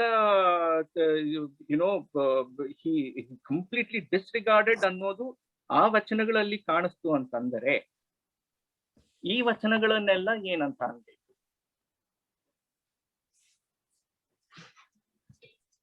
ಅಲ್ವಾ? ಈಗ ಇಲ್ಲಿ ನೋಡಿ, ಈ ವಚನ ತಗೊಳ್ಳಿ. ಸಮುದ್ರ ಘನವೆಂಬೆನೆ ಧರೆಯ ಮೇಲೆ ಅಡಗಿತ್ತು, ಧರೆ ಘನವೆಂಬೆನೆ ನಾಗೇಂದ್ರನ ಫಣಾಮಣಿಯ ಮೇಲೆ ಅಡಗಿತ್ತು, ನಾಗೇಂದ್ರ ಘನವೆಂಬೆನೆ ಪಾರ್ವತಿಯ ಕಿರುಕುಣಿಯ ಮುದ್ರಿಕೆಯಾಯಿತು, ಅಂಥ ಪಾರ್ವತಿ ಘನವೆಂಬೆನೆ ಪರಮೇಶ್ವರನ ಅರ್ಧಾಂಗಿಯಾದಳು, ಅಂಥ ಪರಮೇಶ್ವರ ಘನವೆಂಬೆನೆ ನಮ್ಮ ಕೂಡಲ ಸಂಗನ ಶರಣರ ಮನದ ಕೊನೆಯ ಮೊನೆಯ ಮೇಲಡಗಿದನು. ಇಲ್ಲಿ ನಿಮ್ಗೆ ಸ್ವರೂಪ ಇಲ್ವಾ? ಅದು ಸ್ವರೂಪ ಯಾಕೆ ಇದನ್ನ ಈ ತರ ಯಾಕೆ ಆವಾಗಿನ ಕಾಲದ ಅಂದ್ರ ಇದ್ದ ಜನಸಾಮಾನ್ಯರಿಗೆ ತಿಳಿಯಲಿ ಅನ್ನೋ ಒಂದು ಅರ್ಥದಿಂದ already before that it has been already existed. ವೇದ ಆಗಲಿ ಪುರಾಣ ಆಗಲಿ ಇವೆಲ್ಲ ಏನಿದಾವಲ್ರಿ, they were there, so they have to start from there. They have to say it. Point is, even in Vedas they say that ಯಾವುದು ನಿರಾಕಾರ ಅಂತಾನೆ ಇರೋ ಅಂಥದ್ದು. ಅಲ್ಲಿ ಯಾವುದಕ್ಕೂ ಕೂಡ ನಿರಾಕಾರ ಅಂತ ಶುರುವಾಗಿ ಆ ನಂತರದಲ್ಲಿ ಯಾಕೆ ಬೇಕಾಗುತ್ತೆ ಅಂತಂದ್ರೆ ಆಗ್ಲೇ ಹೇಳದ್ನಲ್ಲ, ಅದರ ಹಿಂದಿನ ಒಂದು ನಮಗೆ ಎಟಕಿಸ್ಕೊಳ್ಳೋದಿಕ್ಕೆ ಅದು ಬೇಕು. ಕಾಲಾಂತರದಲ್ಲಿ ನೀವು ಇನ್ನೊಂದು ಪಾಯಿಂಟ್ ಹೇಳಿದ್ರಿ, there are all the other sects and religions and everything where they have, they all believe that it is formless, it is nirakara and everything. Sure, but they all continue to have symbolisms, true or not. If you go to a Catholic church, I have been to a Catholic church, the whole process of the Catholic way of worshipping, you will see all of these things that are being done. Forget everything. At the end of the day, when you have to be baptized and everything, and towards the end of the ritual also, they feed you a piece of a biscuit and the holy water. They say drink and wine, where they say that this is the flesh of Christ and this is the blood of Christ. Think of this to be the flesh of Christ and blood of Christ. Why are they doing it? It's all symbolism, it's yeah. Exactly. ಈಗ So ನಾವು this is the same thing. At the Yeah. end of the day, it is about symbolism. it's Now, all if it belief is also. confusing to people, ನೀವ್ ಇನ್ನೊಂದು ಹೇಳಿದ್ರಿ, if it is confusing to people, ಈ ತರ groupism ಆಗುತ್ತೆ, ಸೆಕ್ಟೇರಿಯನಿಸಮ್ ಆಗುತ್ತೆ, ಖಂಡಿತ ಆಗುತ್ತೆ. ಅದು ಯಾರ್ ತಪ್ಪು? ಪ್ರವೀಣ್ ಅವ್ರೆ, ನಾನೊಂದ್ ಹೇಳ ಅವ್ರಿಗೆ. ಹಾ ಹೇಳಿ ಹೇಳಿ ಹೇಳಿ, ಖಂಡಿತ. ದಾದಾ ಸಾಹೇಬ್ ಅವ್ರನ್ನ ಇದು ಹೇಳ್ತಾ ಇದ್ರಲ್ಲ, ಹಾ. it is yes, an elephant is like a fan, an elephant is like a snake, an elephant is like a, it is true, but it is only partially true. It is not Correct. the whole truth, it is Correct. part of the truth. And I Correct. think some of these explanations nange solpa sharpen agirodu from people challenging, especially if you're trying to explain ಹೌದು. something to a non-believer like an American or Correct. second generation, or I had students of Sikh faith and Jain faith and all of that. ಹೌದು. So ಹೌದು. our perspective is totally different, and if you have to justify ನಮ್ಮೂರ್ಗೆ ಹೇಳೋದು ಒಂದ್ ಮಾತು, ಅವ್ರಿಗೆ ಹೇಳೋದು ಬೇರೆ ತರ. So constantly my beliefs, my explanations were always challenged. It is, yeah, And and I it had is to important. ಹೌದು. yeah. And the other thing ಅವ್ರು ಹೇಳ್ತಾ ಇದ್ದು, 10 ತಲೆ, 10 ಕೈ and all of that. And again, it comes back to art, which is, if you are not saying it in words, if you Yeah. as an artist, you have to say, this person is omnipotent. This Correct. person has 10 ಹೌದು. times the intelligence of a single human ಅಂತ ನೀವು words ಇಲ್ಲದೆ Yeah. ನೀವು ಬರೀ art ಅಲ್ಲಿ ಹೇಳಬೇಕು ಅಂದ್ರೆ, ಹೌದು. tell me, if you are an artist, how will you draw it? How will you draw it? An image of a person whom you're the picture has to say he's 10 times the intelligence IQ of a normal human being. Correct, ಅದನ್ನ ಹೆಂಗ್ correct. ಬರೀತೀರಿ? If you really think about it, as an, again, I'm saying as an artist, if you think about it, you will draw 10 heads. And the message is, this person has 10 times the IQ of that other person. If you are saying he is 10 times the muscle power of this person, that is what you will show. If you are Yeah. saying the Devi not does one thing, if I am to draw myself and say, Correct. how do you define yourself? Correct. I can say I'm a wife, I'm a sister, I'm a daughter, I'm a mother, Yeah. I'm a Yeah, driver, yeah. I'm a You're cook, all I'm a of that. cleaner. True. True. All in one, I'm going Correct. to show all of those things. And Yes, this is yes, how yes. I came back to explaining the 108 names of Shiva and the stories behind the 108 names of Shiva. Absolutely. No, Yes. you're absolutely right about it. ಇದು ಇನ್ನೊಂದ್ ಥರದಲ್ಲಿ ಹೇಗ್ ನೋಡ್ಬೋದು ಗೊತ್ತಾ ದಾದಾ ಅವ್ರೆ? And again, I go back to my, I again keep coming back to my areas of familiarity. Originally, when C became the first programming language, structured programming language, C is a structured programming language. Everyone started writing. Yes, to iglu, C is very important. But as we started programming more and more using functional programming and structured programming, we realized that the prominence was given more on writing functions for data manipulation than actually looking at the data. ಆಮೇಲೆ ಏನ್ ಮಾಡಿದ್ರು, object oriented programming language ಅಂತ ತಗೊಂಡ್ಬಂದ್ರು. Object oriented programming language ಅಲ್ಲಿ ಏನ್ ಮಾಡಿದ್ರು, we treat data as an object, we are going to give that the importance, and then there is going to be a clear demarcation between the data and the functions that manipulate the data. Here are the advantages, here are the disadvantages of structured programming. So for object oriented programming, we are going to do this. These are the advantages, these are the disadvantages. C++ ಬಂತು. C++ ಅಲ್ಲಿ C ನಲ್ಲಿ ಆ pointers ಅಂತೆ ಅದಂತೆ ಇದಂತೆ ಆ ಗೋಜಲೆಲ್ಲ ಯಾವನ್ ಕಲಿತಾನೆ, ಇದೆಲ್ಲ ನನಗೆ ತಲೆ ಬಿಸಿ ಆಗೋಗಿತ್ತು. ಅಗೇನ್ ಊರು ಹಚ್ಕೊಂಡ್ ಪ್ರೋಗ್ರಾಮ್ ಬರ್ದಂಗೆ, ಲಿಟ್ರಲಿ ಆಮೇಲೆ ಜಾವಾ ಪ್ರೋಗ್ರಾಮ್ ಬಂತು. ಜಾವಾನಲ್ಲಿ ಏನಾಯ್ತು, you don't have to bother about pointers ಗೀಂಟರ್ಸ್. I was so happy. That's why I so behind Java. Now, when things went mobile and everything, when web programming was too at the topmost, J2E Java in the core Java in the J2E bantu. Mobile development ಜಾಸ್ತಿ ಆದಾಗ J2ME ಬಂತು.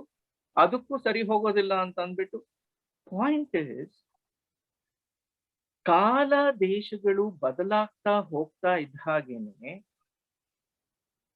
ಆಯಾ ಸಂದರ್ಭದಲ್ಲಿ ಯಾವುದು ಒಂದಷ್ಟು ಮಾನ್ಯತೆಯನ್ನ ಇಟ್ಟುಕೊಂಡಿತ್ತೋ, it becomes inefficient as we progress forward. ಇವಾಗ ನಿಮ್ಗೆ ಪೈಥಾನ್ ಅಲ್ಲಿ ಸಿಗುವಷ್ಟು, ಆರ್ ಅಲ್ಲಿ ಸಿಗುವಷ್ಟು ಯೂಸರ್ ಡಿಫೈನ್ಡ್ ಲೈಬ್ರರೀಸ್ ಆಗ್ಲಿ, ಫಂಕ್ಷನಾಲಿಟೀಸ್ ಆಗ್ಲಿ, ಜಾವಾನಲ್ಲಿ ಮತ್ತೊಂದರಲ್ಲಿ ಸಿಗ್ತಾ ಇಲ್ಲ. Python is now the most famous, most efficient programming language. Point is, over a period of time, as the situations change, things will always modify, and they are going to adapt. ದೇವರು ನಿರಾಕಾರ ಅಂತ ಅಷ್ಟು staunch ಆಗಿ ನಂಬಿರುವಂತಹ ಬೇರೆ ಒಂದಷ್ಟು religions ಇಂದ ಏನೇನೆಲ್ಲ ಆಗ್ತಾ ಇದೆ ಇವಾಗ.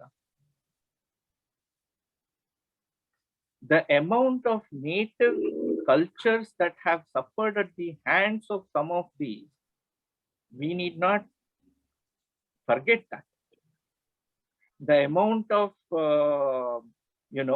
the missionaries and the whole religious wars that happened between in Jerusalem and everything, we need not forget that.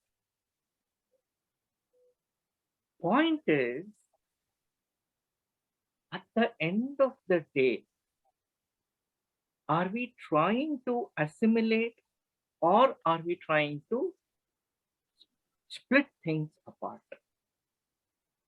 By saying that there is a purpose for everything, if you believe in a form, and by believing in that form, if it brings you peace, if it helps you grow and evolve towards something that makes you want to be better than you are, why should we put it down? Let us put down the narrow-mindedness of sticking to something and saying that ಈಗ ಎಷ್ಟೆಲ್ಲ ರೀತಿನಲ್ಲಿ ಶಿವನನ್ನ ಚಿತ್ರಣ ಮಾಡಿದ್ದಾರೆ ನೋಡಿ. ಒಂದೊಂದು ಚಿತ್ರದಲ್ಲೂ ಕೂಡ ಒಂದೇ ತರ ಶಿವ ಇದಾನ? ಅದೇ ಒಂದ್ ಪಾಯಿಂಟ್ ಹೇಳ್ತೀನಿ. ಒಂದ್ ನಿಮಿಷ, let me make one point and then I will go on. ಈಗ ಪಾಯಿಂಟ್ ಏನದಂದ್ರೆ, ಈಗ I am going back to the same story, the ಕುರುಡನ್ ಇದು ನೋಡಿದ್ದು. ಈಗ ನಾನು ಕಿವಿ ನೋಡಿ ಅದು ಫ್ಯಾನ್ ತರ ಆದತ್ತ ತಿಳ್ಕೊಂಡು, ಇದೇ ಪೂರ್ಣ ಆನೆ ಅಂತ ನಾ ಯಾವಾಗ ತಿಳ್ಕೊಂಡಿ ಅಂತಂದ್ರೆ ಅದು ನನ್ ತಪ್ಪು. ಇದಕ್ಕಿಂತ ಹೆಚ್ಚಿಗೆ ಇರಬಹುದು. ಈಗ ನನಗೆ ಇಷ್ಟೇ ಗುರ್ತದ, ಇದು ನಂದು ಇಷ್ಟೇ ಅದ, but it may be beyond that. This is all I can see right now. That's why I feel like that. But as long as in my mind, I know everything ಅನ್ನುವಂತ ಒಂದು ಭಾವನೆ ಬರ್ಲಿಲ್ಲ ಅಂತಂದ್ರೆ, then it's not a problem. That's where people go wrong. That's the thing. ನಾಲ್ಕು ವಚನ ಕಲಿತು ನಾನು ಬಸವಜ್ಞಾನಿ ಅಂತಂದ್ರೆ, then you are done. That is the end of the story. So ಈಗ ಸ್ಟೋರಿ ಒಳಗೆ ಏನಿರ್ತದೆ, ಎರಡೂ ತರ ಇರ್ತದೆ. ಯಾವ ತರ ನೀವು ಇದು ಮಾಡ್ತೀರಿ ಅದರ ಮೇಲೆ. In coming back to this, picturization, still I have an issue with that. Honestly, I'm still trying to ask so many people and all. ನೀವು ಅದು ಏನಾಗಿಬಿಡ್ತದೆ, no matter what for the ಜನಸಾಮಾನ್ಯ, ನಮ್ಮಂತವ್ರು ಜನಸಾಮಾನ್ಯರಿಗೆ ಏನಾಗಿ ಬಿಡ್ತದೆ. ಈಗ ನಮ್ಮ ಮನೆಯೊಳಗಿಂದ ಒಂದು ಉದಾಹರಣೆ ಕೊಡ್ತೀನಿ. ನಾವು ಇದು ಮಾಡಿಬಿಡ್ತೀವಿ, ಶಿವ ಗಣಪತಿ, ಲಕ್ಷ್ಮಿ, ಅವರು ನಮ್ಮ ಲಿಂಗಾಯತ ಸ್ವಾಮಿಗಳು, ಇವರು ದೇವರುಗಳು. ಈಗ Venkataramana, if you go Ayyappa, ಅವರು ವೆಂಕಟರಮಣ ನಮ್ಮಲ್ಲೆಲ್ಲರೂ ರೆಡ್ಡಿಯರ್ ದೇವರು, ಏನೋ ಶ್ರೀಮಂತ ದೇವರು. ಈಗ ಸತ್ಯನಾರಾಯಣ, ಬ್ರಹ್ಮ, ವಿಷ್ಣು, ನಾವ್ ಹೆಸರು ಸಹಿತ ಇಡಂಗಿಲ್ಲ ಅವರು. Okay, so this is how from childhood it comes, it is in our upbringing, it is in our blood. Hೀಗಾಗಿ ಏನಾಗಿಬಿಡ್ತದೆ, ಇದು whole thing, it's become, I got messed up everything. You're right, you're absolutely right. Yeah. So that's all I have to say. I'm taking too much time, let Oh, no, I think you're very, I'll go on mute. Thanks. Pictorial representation ಬಗ್ಗೆ ನಾನು ಒಂದು ಹೇಳ್ಬೇಕಿತ್ತು. ಮೊದ್ಲೆಲ್ಲ ದೇವ್ರ photo ನೋಡುವಾಗ ಎಷ್ಟು different ಆಗಿತ್ತು. ಈಗ ದೇವ್ರದ್ದು ಸೀರಿಯಲ್ಸ್ ಆಗ್ಲಿ, ಫೋಟೋಸ್ ಎಲ್ಲ ನೋಡಿದ್ರೆ ಬಾಡಿ ಬಿಲ್ಡರ್ಸ್ ತರ ಮಾಡ್ತಾರೆ. ಸೊ ವೆನೆವರ್ ಐ ಸಿ, ನಾನು ಅದೇ ಅನ್ಕೊಳ್ತೀನಿ, as the time is changing, they are changing the character also. ನಾವು ಶಿವನ್ದು ಒಂದು ಹಿಂದಿಯಲ್ ಸೀರಿಯಲ್, ಅದ್ರಲ್ಲಿ ಫುಲ್ ಬಾಡಿ ಬಿಲ್ಡರ್ ಶಿವನ್ ಪಾರ್ಟ್ ಮಾಡಿದವರು. Even if you notice or not, the lamps, ಈಗ ಇವ್ರ ಪಿಕ್ಚರ್ ತೋರಿಸಿದೊಳಗೆ ಲ್ಯಾಂಪ್ಸ್ ದಲ್ಲಿ ಎಷ್ಟು ವೆರಿಫಿಕೇಶನ್, ದಿ ಮಾಡರ್ನ್ ಲ್ಯಾಂಪ್ಸ್ ಇಟ್ಟಾರ. No, it is to influence us modern kids actually. ಅವ್ರವ್ರ ಭಕ್ತಿ ಹೆಂಗ್ ಕಾಣ್ಕೋತಾರೋ ಪ್ರವೀಣ್ ಅವ್ರು ತುಂಬಾ ಸರಿ ಹೇಳಿದ್ರು. ಅವ್ರ ಮೇಲೆ ಡಿಪೆಂಡ್, ಯಾವ ರೀತಿ ಒಳಗ್ ಕಾಣ್ಬೇಕಂತಾರ ಭಕ್ತಿ ಕಾಣ್ಬೋದು ಅಂತ ಹೇಳಿ. It is to influence modern kids who are into bodybuilding ಅದೆಲ್ಲ. To influence them, the God also has to get modified. You have to, whatever, because ಒಂದು ಕಾಲದಲ್ಲಿ ರವಿವರ್ಮ, ನಾವ್ ಇವಾಗ ನಾವು ಇಷ್ಟೆಲ್ಲ ಫೋಟೋಗಳಿದೆ ಅಂದ್ಬಿಟ್ಟು ನಾವು ನೋಡ್ತೇವೆ. ಆದ್ರೆ ಆಗಿನ ಕಾಲದಲ್ಲಿ ಏನ್ ಫೋಟೋಗಳೆಲ್ಲ ಪ್ರಿಂಟಿಂಗ್ ಪ್ರೆಸ್ ಆಯ್ತು. ಪ್ರಿಂಟಿಂಗ್ ಪ್ರೆಸ್ ಬಂದಿದ್ ಯಾವ ಸೆಂಚುರಿಯಿಂದ? ಯೂಟ್ಯೂಬ್ ಇತ್ತ, ಮೂವೀಸ್ ಇತ್ತ, ಲಾರ್ಡ್ ಆಫ್ ದ ರಿಂಗ್ಸ್ ಇರ್ತಿತ್ತ, ಹ್ಯಾರಿ ಪಾಟರ್ ಇರ್ತಿತ್ತ.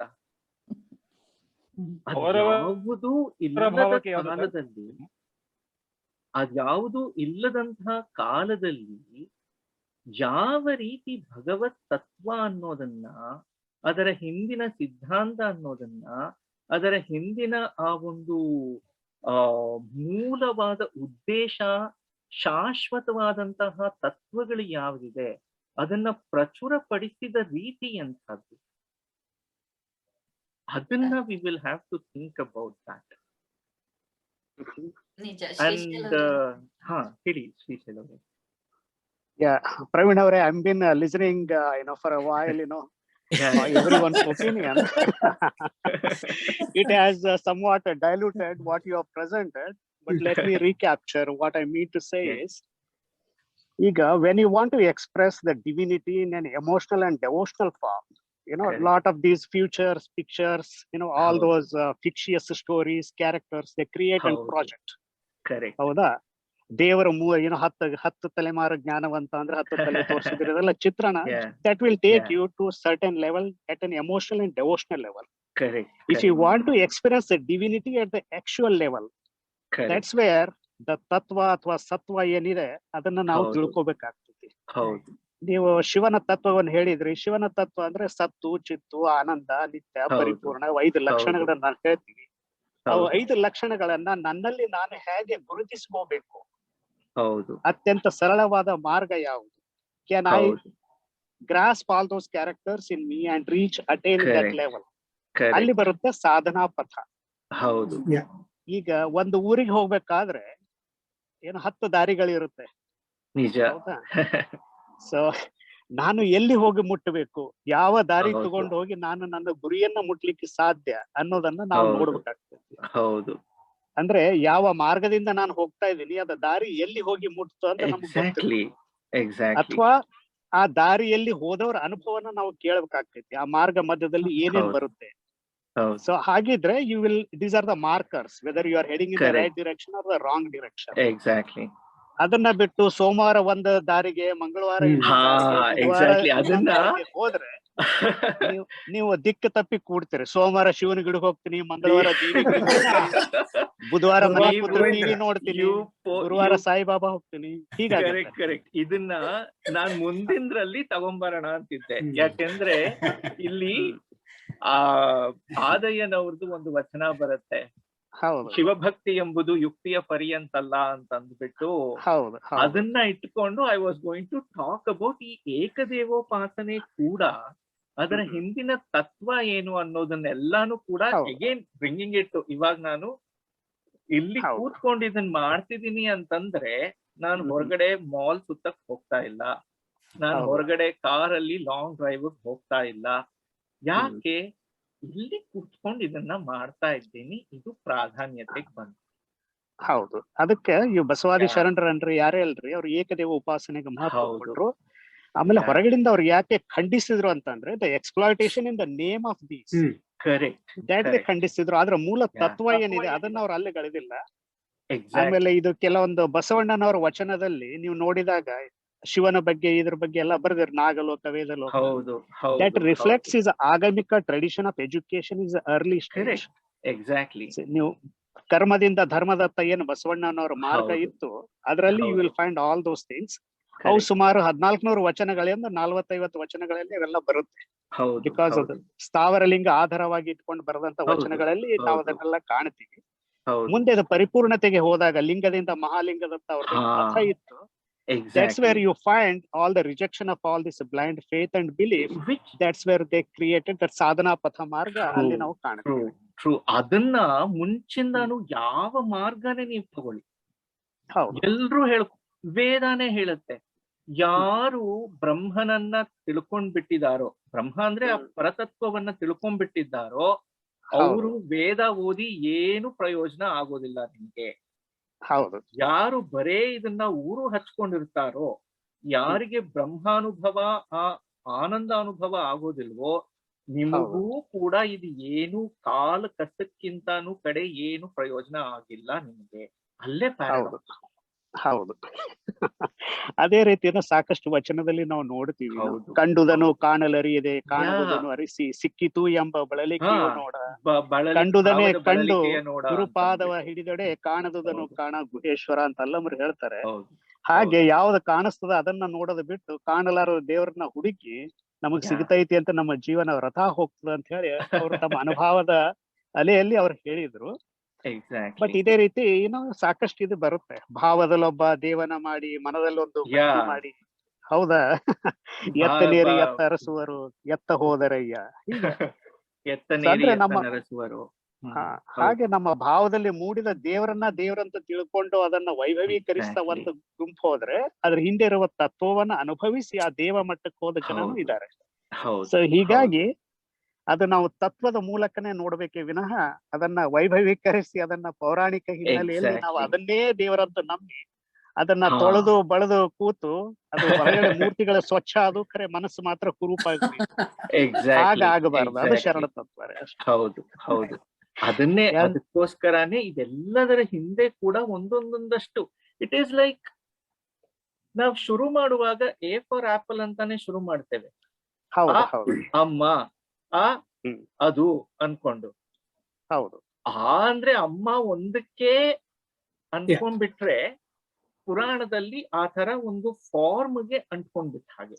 ಶಿವ ಅಂದ್ರೆ ಇಷ್ಟೇ ಹೀಗೆ ಅಂತ ಸಿಕ್ಕಾಕೊಂಡ್ಬಿಡೋದು. ಏನಂತಂದ್ರೆ A for apple, A is only for apple, A is not for anything else ಅನ್ನೋ ಹಾಗೆ. ಎಕ್ಸಾಕ್ಟ್ಲಿ ಹಾಗೆ ಆಗ್ಬಿಟ್ಟಿದೆ ಇವಾಗಿನ ಇದರಲ್ಲಿ.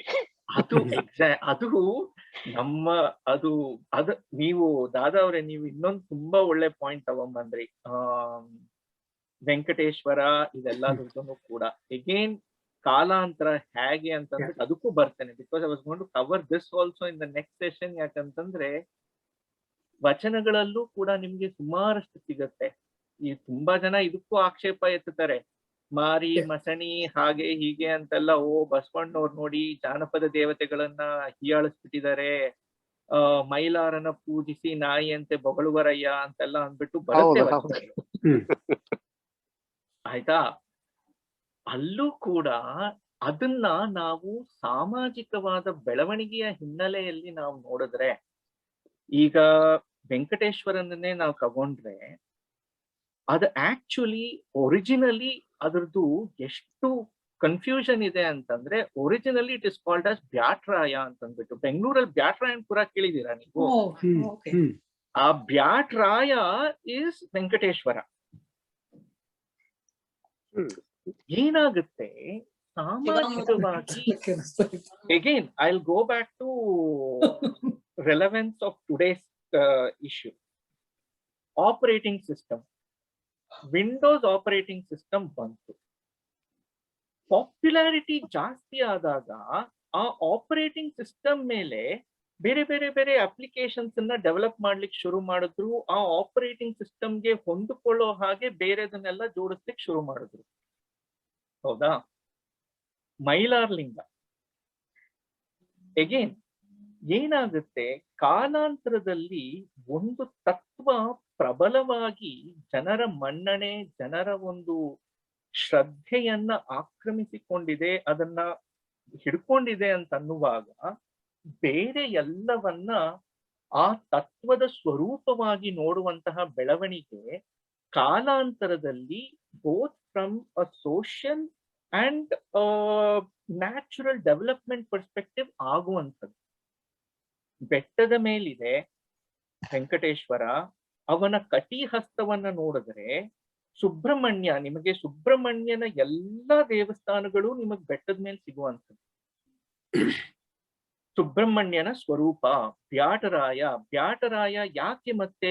ಸುಬ್ರಹ್ಮಣ್ಯ ಯಾರನ್ನ ಮದುವೆ ಆದದ್ದು? ಇಬ್ಬರನ್ನ, ದೇವಸೇನೆ ಮತ್ತು ವಲ್ಲಿ ಅಂತ ಅಂದ್ಬಿಟ್ಟು. ವಲ್ಲಿ ಯಾರು? ಕಾಡು ಜನರ ಹೆಣ್ಣು. ದೇವಸೇನೆ ಎಲ್ಲ ಪ್ರತೀಕ ಅಂತ ಇಟ್ಕೊಳ್ಳಿ. ಬಟ್ ಪಾಯಿಂಟ್ ಇಸ್, ಏನಾಯ್ತು, ಕಾಲಾಂತರದಲ್ಲಿ ಅದನ್ನ ವಿಷ್ಣುವಿನ ಜೊತೆಗೆ ಸಮೀಕರಿಸಿಕೊಂಡು ಈಗಲೂ ಕೂಡ ತಗಾದಿನಲ್ಲಿದೆ. ಇಲ್ಲ, ಅದು ಸುಬ್ರಹ್ಮಣ್ಯನ ಸ್ವರೂಪ, ಆ ಕಟಿಹಸ್ತ, ಬೆಟ್ಟದ ಮೇಲಿರುವಂಥದ್ದು. ವಲ್ಲಿ ಬ್ಯಾಟರಾಯ, ಅದಕ್ಕೆ ಪುರಾಣದಲ್ಲಿ ಆ ಕಥೆ ನಿಮಗೆ ಎಷ್ಟೋ ಪುರಾಣ ಕಥೆಗಳು so much so that they were return in as recently as 16th, 17th and 18th century. ಗಣೇಶನಿಗೆ ವಿಜಯನಗರದ ಕಾಲದ ತನಕ ದೇವಸ್ಥಾನ ಇರ್ಲಿಲ್ಲ. ಬಯಲುದೇವರು ಗಣೇಶ. ನಿಮಗೆ ಮೊಟ್ಟ ಮೊದಲು ಗಣೇಶನಿಗಾಗಿ ದೇವಸ್ಥಾನ ಕಟ್ಟಿಸೋದು ನಿಮಗೆ ವಿಜಯನಗರದ ಕಾಲದಲ್ಲಿ ಹಂಪಿನಲ್ಲಿ ಕಡಲೆಕಾಳು, ಸಾಸಿವೆ ಕಾಳು ಗಣೇಶನಲ್ಲೇನೆ ನಿಮಗೆ ಫಸ್ಟ್ ದೇವಸ್ಥಾನಗಳು ಕಾಣಿಸೋದೇ ಹೊರತು ಅಲ್ಲಿ ತನಕ ದೇವಸ್ಥಾನಗಳೇ ಇರಲಿಲ್ಲ. ಅದಕ್ಕೆ ಮೈಲಾರನು ಕೂಡ ಆ ರೀತಿ ಜಾನಪದೀಯವಾಗಿ ಇದ್ದಂತಹ ಒಂದು ದೇವರ ಸ್ವರೂಪ ಅವ್ರು ನಂಬಿಕೊಂಡಿದ್ದಂಥದ್ದು. ಆ ನಂತರದಲ್ಲಿ ಅದನ್ನ ಅಸಿಮಿಲೇಷನ್ ಆಗೋದಕ್ಕೋಸ್ಕರವಾಗಿ ಪುರಾಣಗಳಲ್ಲಿ ಹೀಗೊಬ್ಬ ರಾಕ್ಷಸರಿದ್ರು, ಅವರನ್ನ ಸಾಯಿಸ್ಲಿಕ್ಕೆ ಶಿವ ಮೈಲಾರಲಿಂಗನ ರೂಪದಲ್ಲಿ ಬಂದ ಅಂತಂದ್ರು. ಶಿವನ ಜೊತೆಗೆ ಸೇರ್ಕೊಂತು, ಅದಕ್ಕೆ ಒಂದು ಸ್ಥಾನ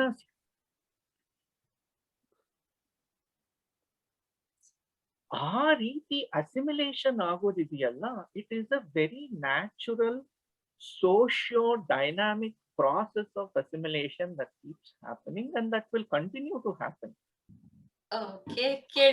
ಬಹಳ ಚೆನ್ನಾಗಿ ಹೇಳಿದ್ರಿ ಸರ್. ಇದು ನಿಮ್ದು ಒಂದೊಂದು ಮಾತು ಕೇಳಿದ್ರು ಏನ್ ಚೆನ್ನಾಗಿದೆ. ಪುರಾಣದ ಬಗ್ಗೆ ಏನೋ ನಿಮ್ ನಾಲೆಡ್ಜ್ ಅಷ್ಟು ಚೆನ್ನಾಗಿದೆ, ಫಿಲಾಸಫಿ ಬಗ್ಗೆ ನಿಮ್ ನಾಲೆಡ್ಜ್ ಅಷ್ಟು ಚೆನ್ನಾಗಿದೆ. And we didn't even know that Byatraya, so many people go for Tirupati. I worked in Tirupati. I didn't know this history. Wonderful. ಅದ್ರ ಬಗ್ಗೆನು ಬೇರೆ ಬೇರೆ ಮಾತಾಡಿ ರೆಗ್ಯುಲರ್ ಆಗಿ is wonderful. One of the things I heard was, one great thing in Indian culture was, apparently even from historical time, even Bijala ಆ time ನಲ್ಲೂ 4 corners, one corner Jain ಬಸದಿ ಇರ್ತಿತ್ತಂತೆ, one corner ಶಿವನ ದೇವಸ್ಥಾನ ಇತ್ತಂತೆ, one corner ವಿಷ್ಣು ದೇವಸ್ಥಾನ ಇತ್ತು, and Buddhist ಇದು ಇರ್ತಿತ್ತಂತೆ. ಆತರ it used to be common place. ಒಂದು ಈ ತರ we had like Shat Darshana, we have Mata, all these things. One of the things one of the philosophers said was, the greatness in India is accretion. We did not deny, Shiva followers do not deny Vishnu. They may say give primacy for Shiva, but it's all accretion. The whole thing is like a different times, different same philosophy what Sharana told.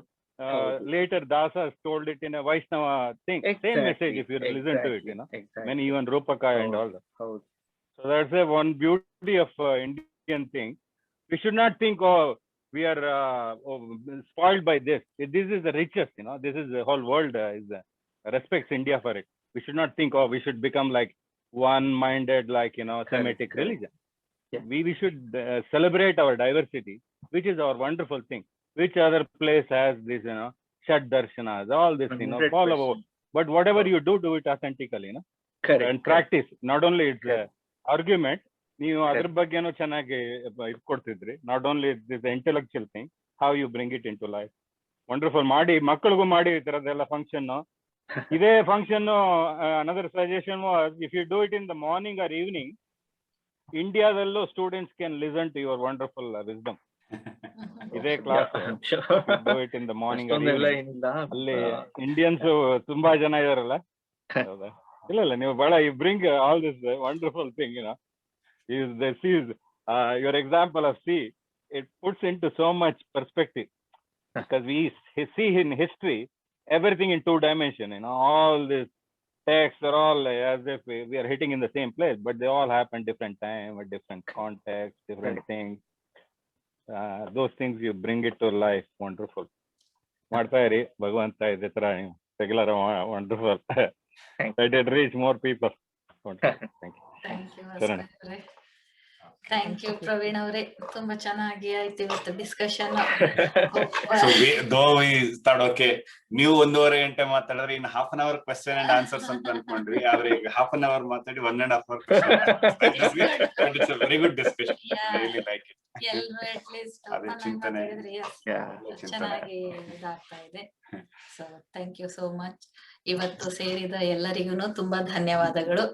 ಮುಂದಿನ ವಾರ ಮತ್ತೆ ನಾವು ಇದೇ ಸಮಯಕ್ಕೆ 12 ಗಂಟೆ PST ಗೆ ಸಿಗೋಣ. ಅಲ್ಲಿಯವರೆಗೆ ಎಲ್ಲರಿಗೂ ಕೂಡ ಶರಣಾರ್ಥಿಗಳು. Thank you very much. ಮತ್ತು ಉಮಾ ಅವ್ರಿಗೆ ಥ್ಯಾಂಕ್ಸ್. ಎಲ್ರಿಗೂ thanks. Thank you very much. Thank you.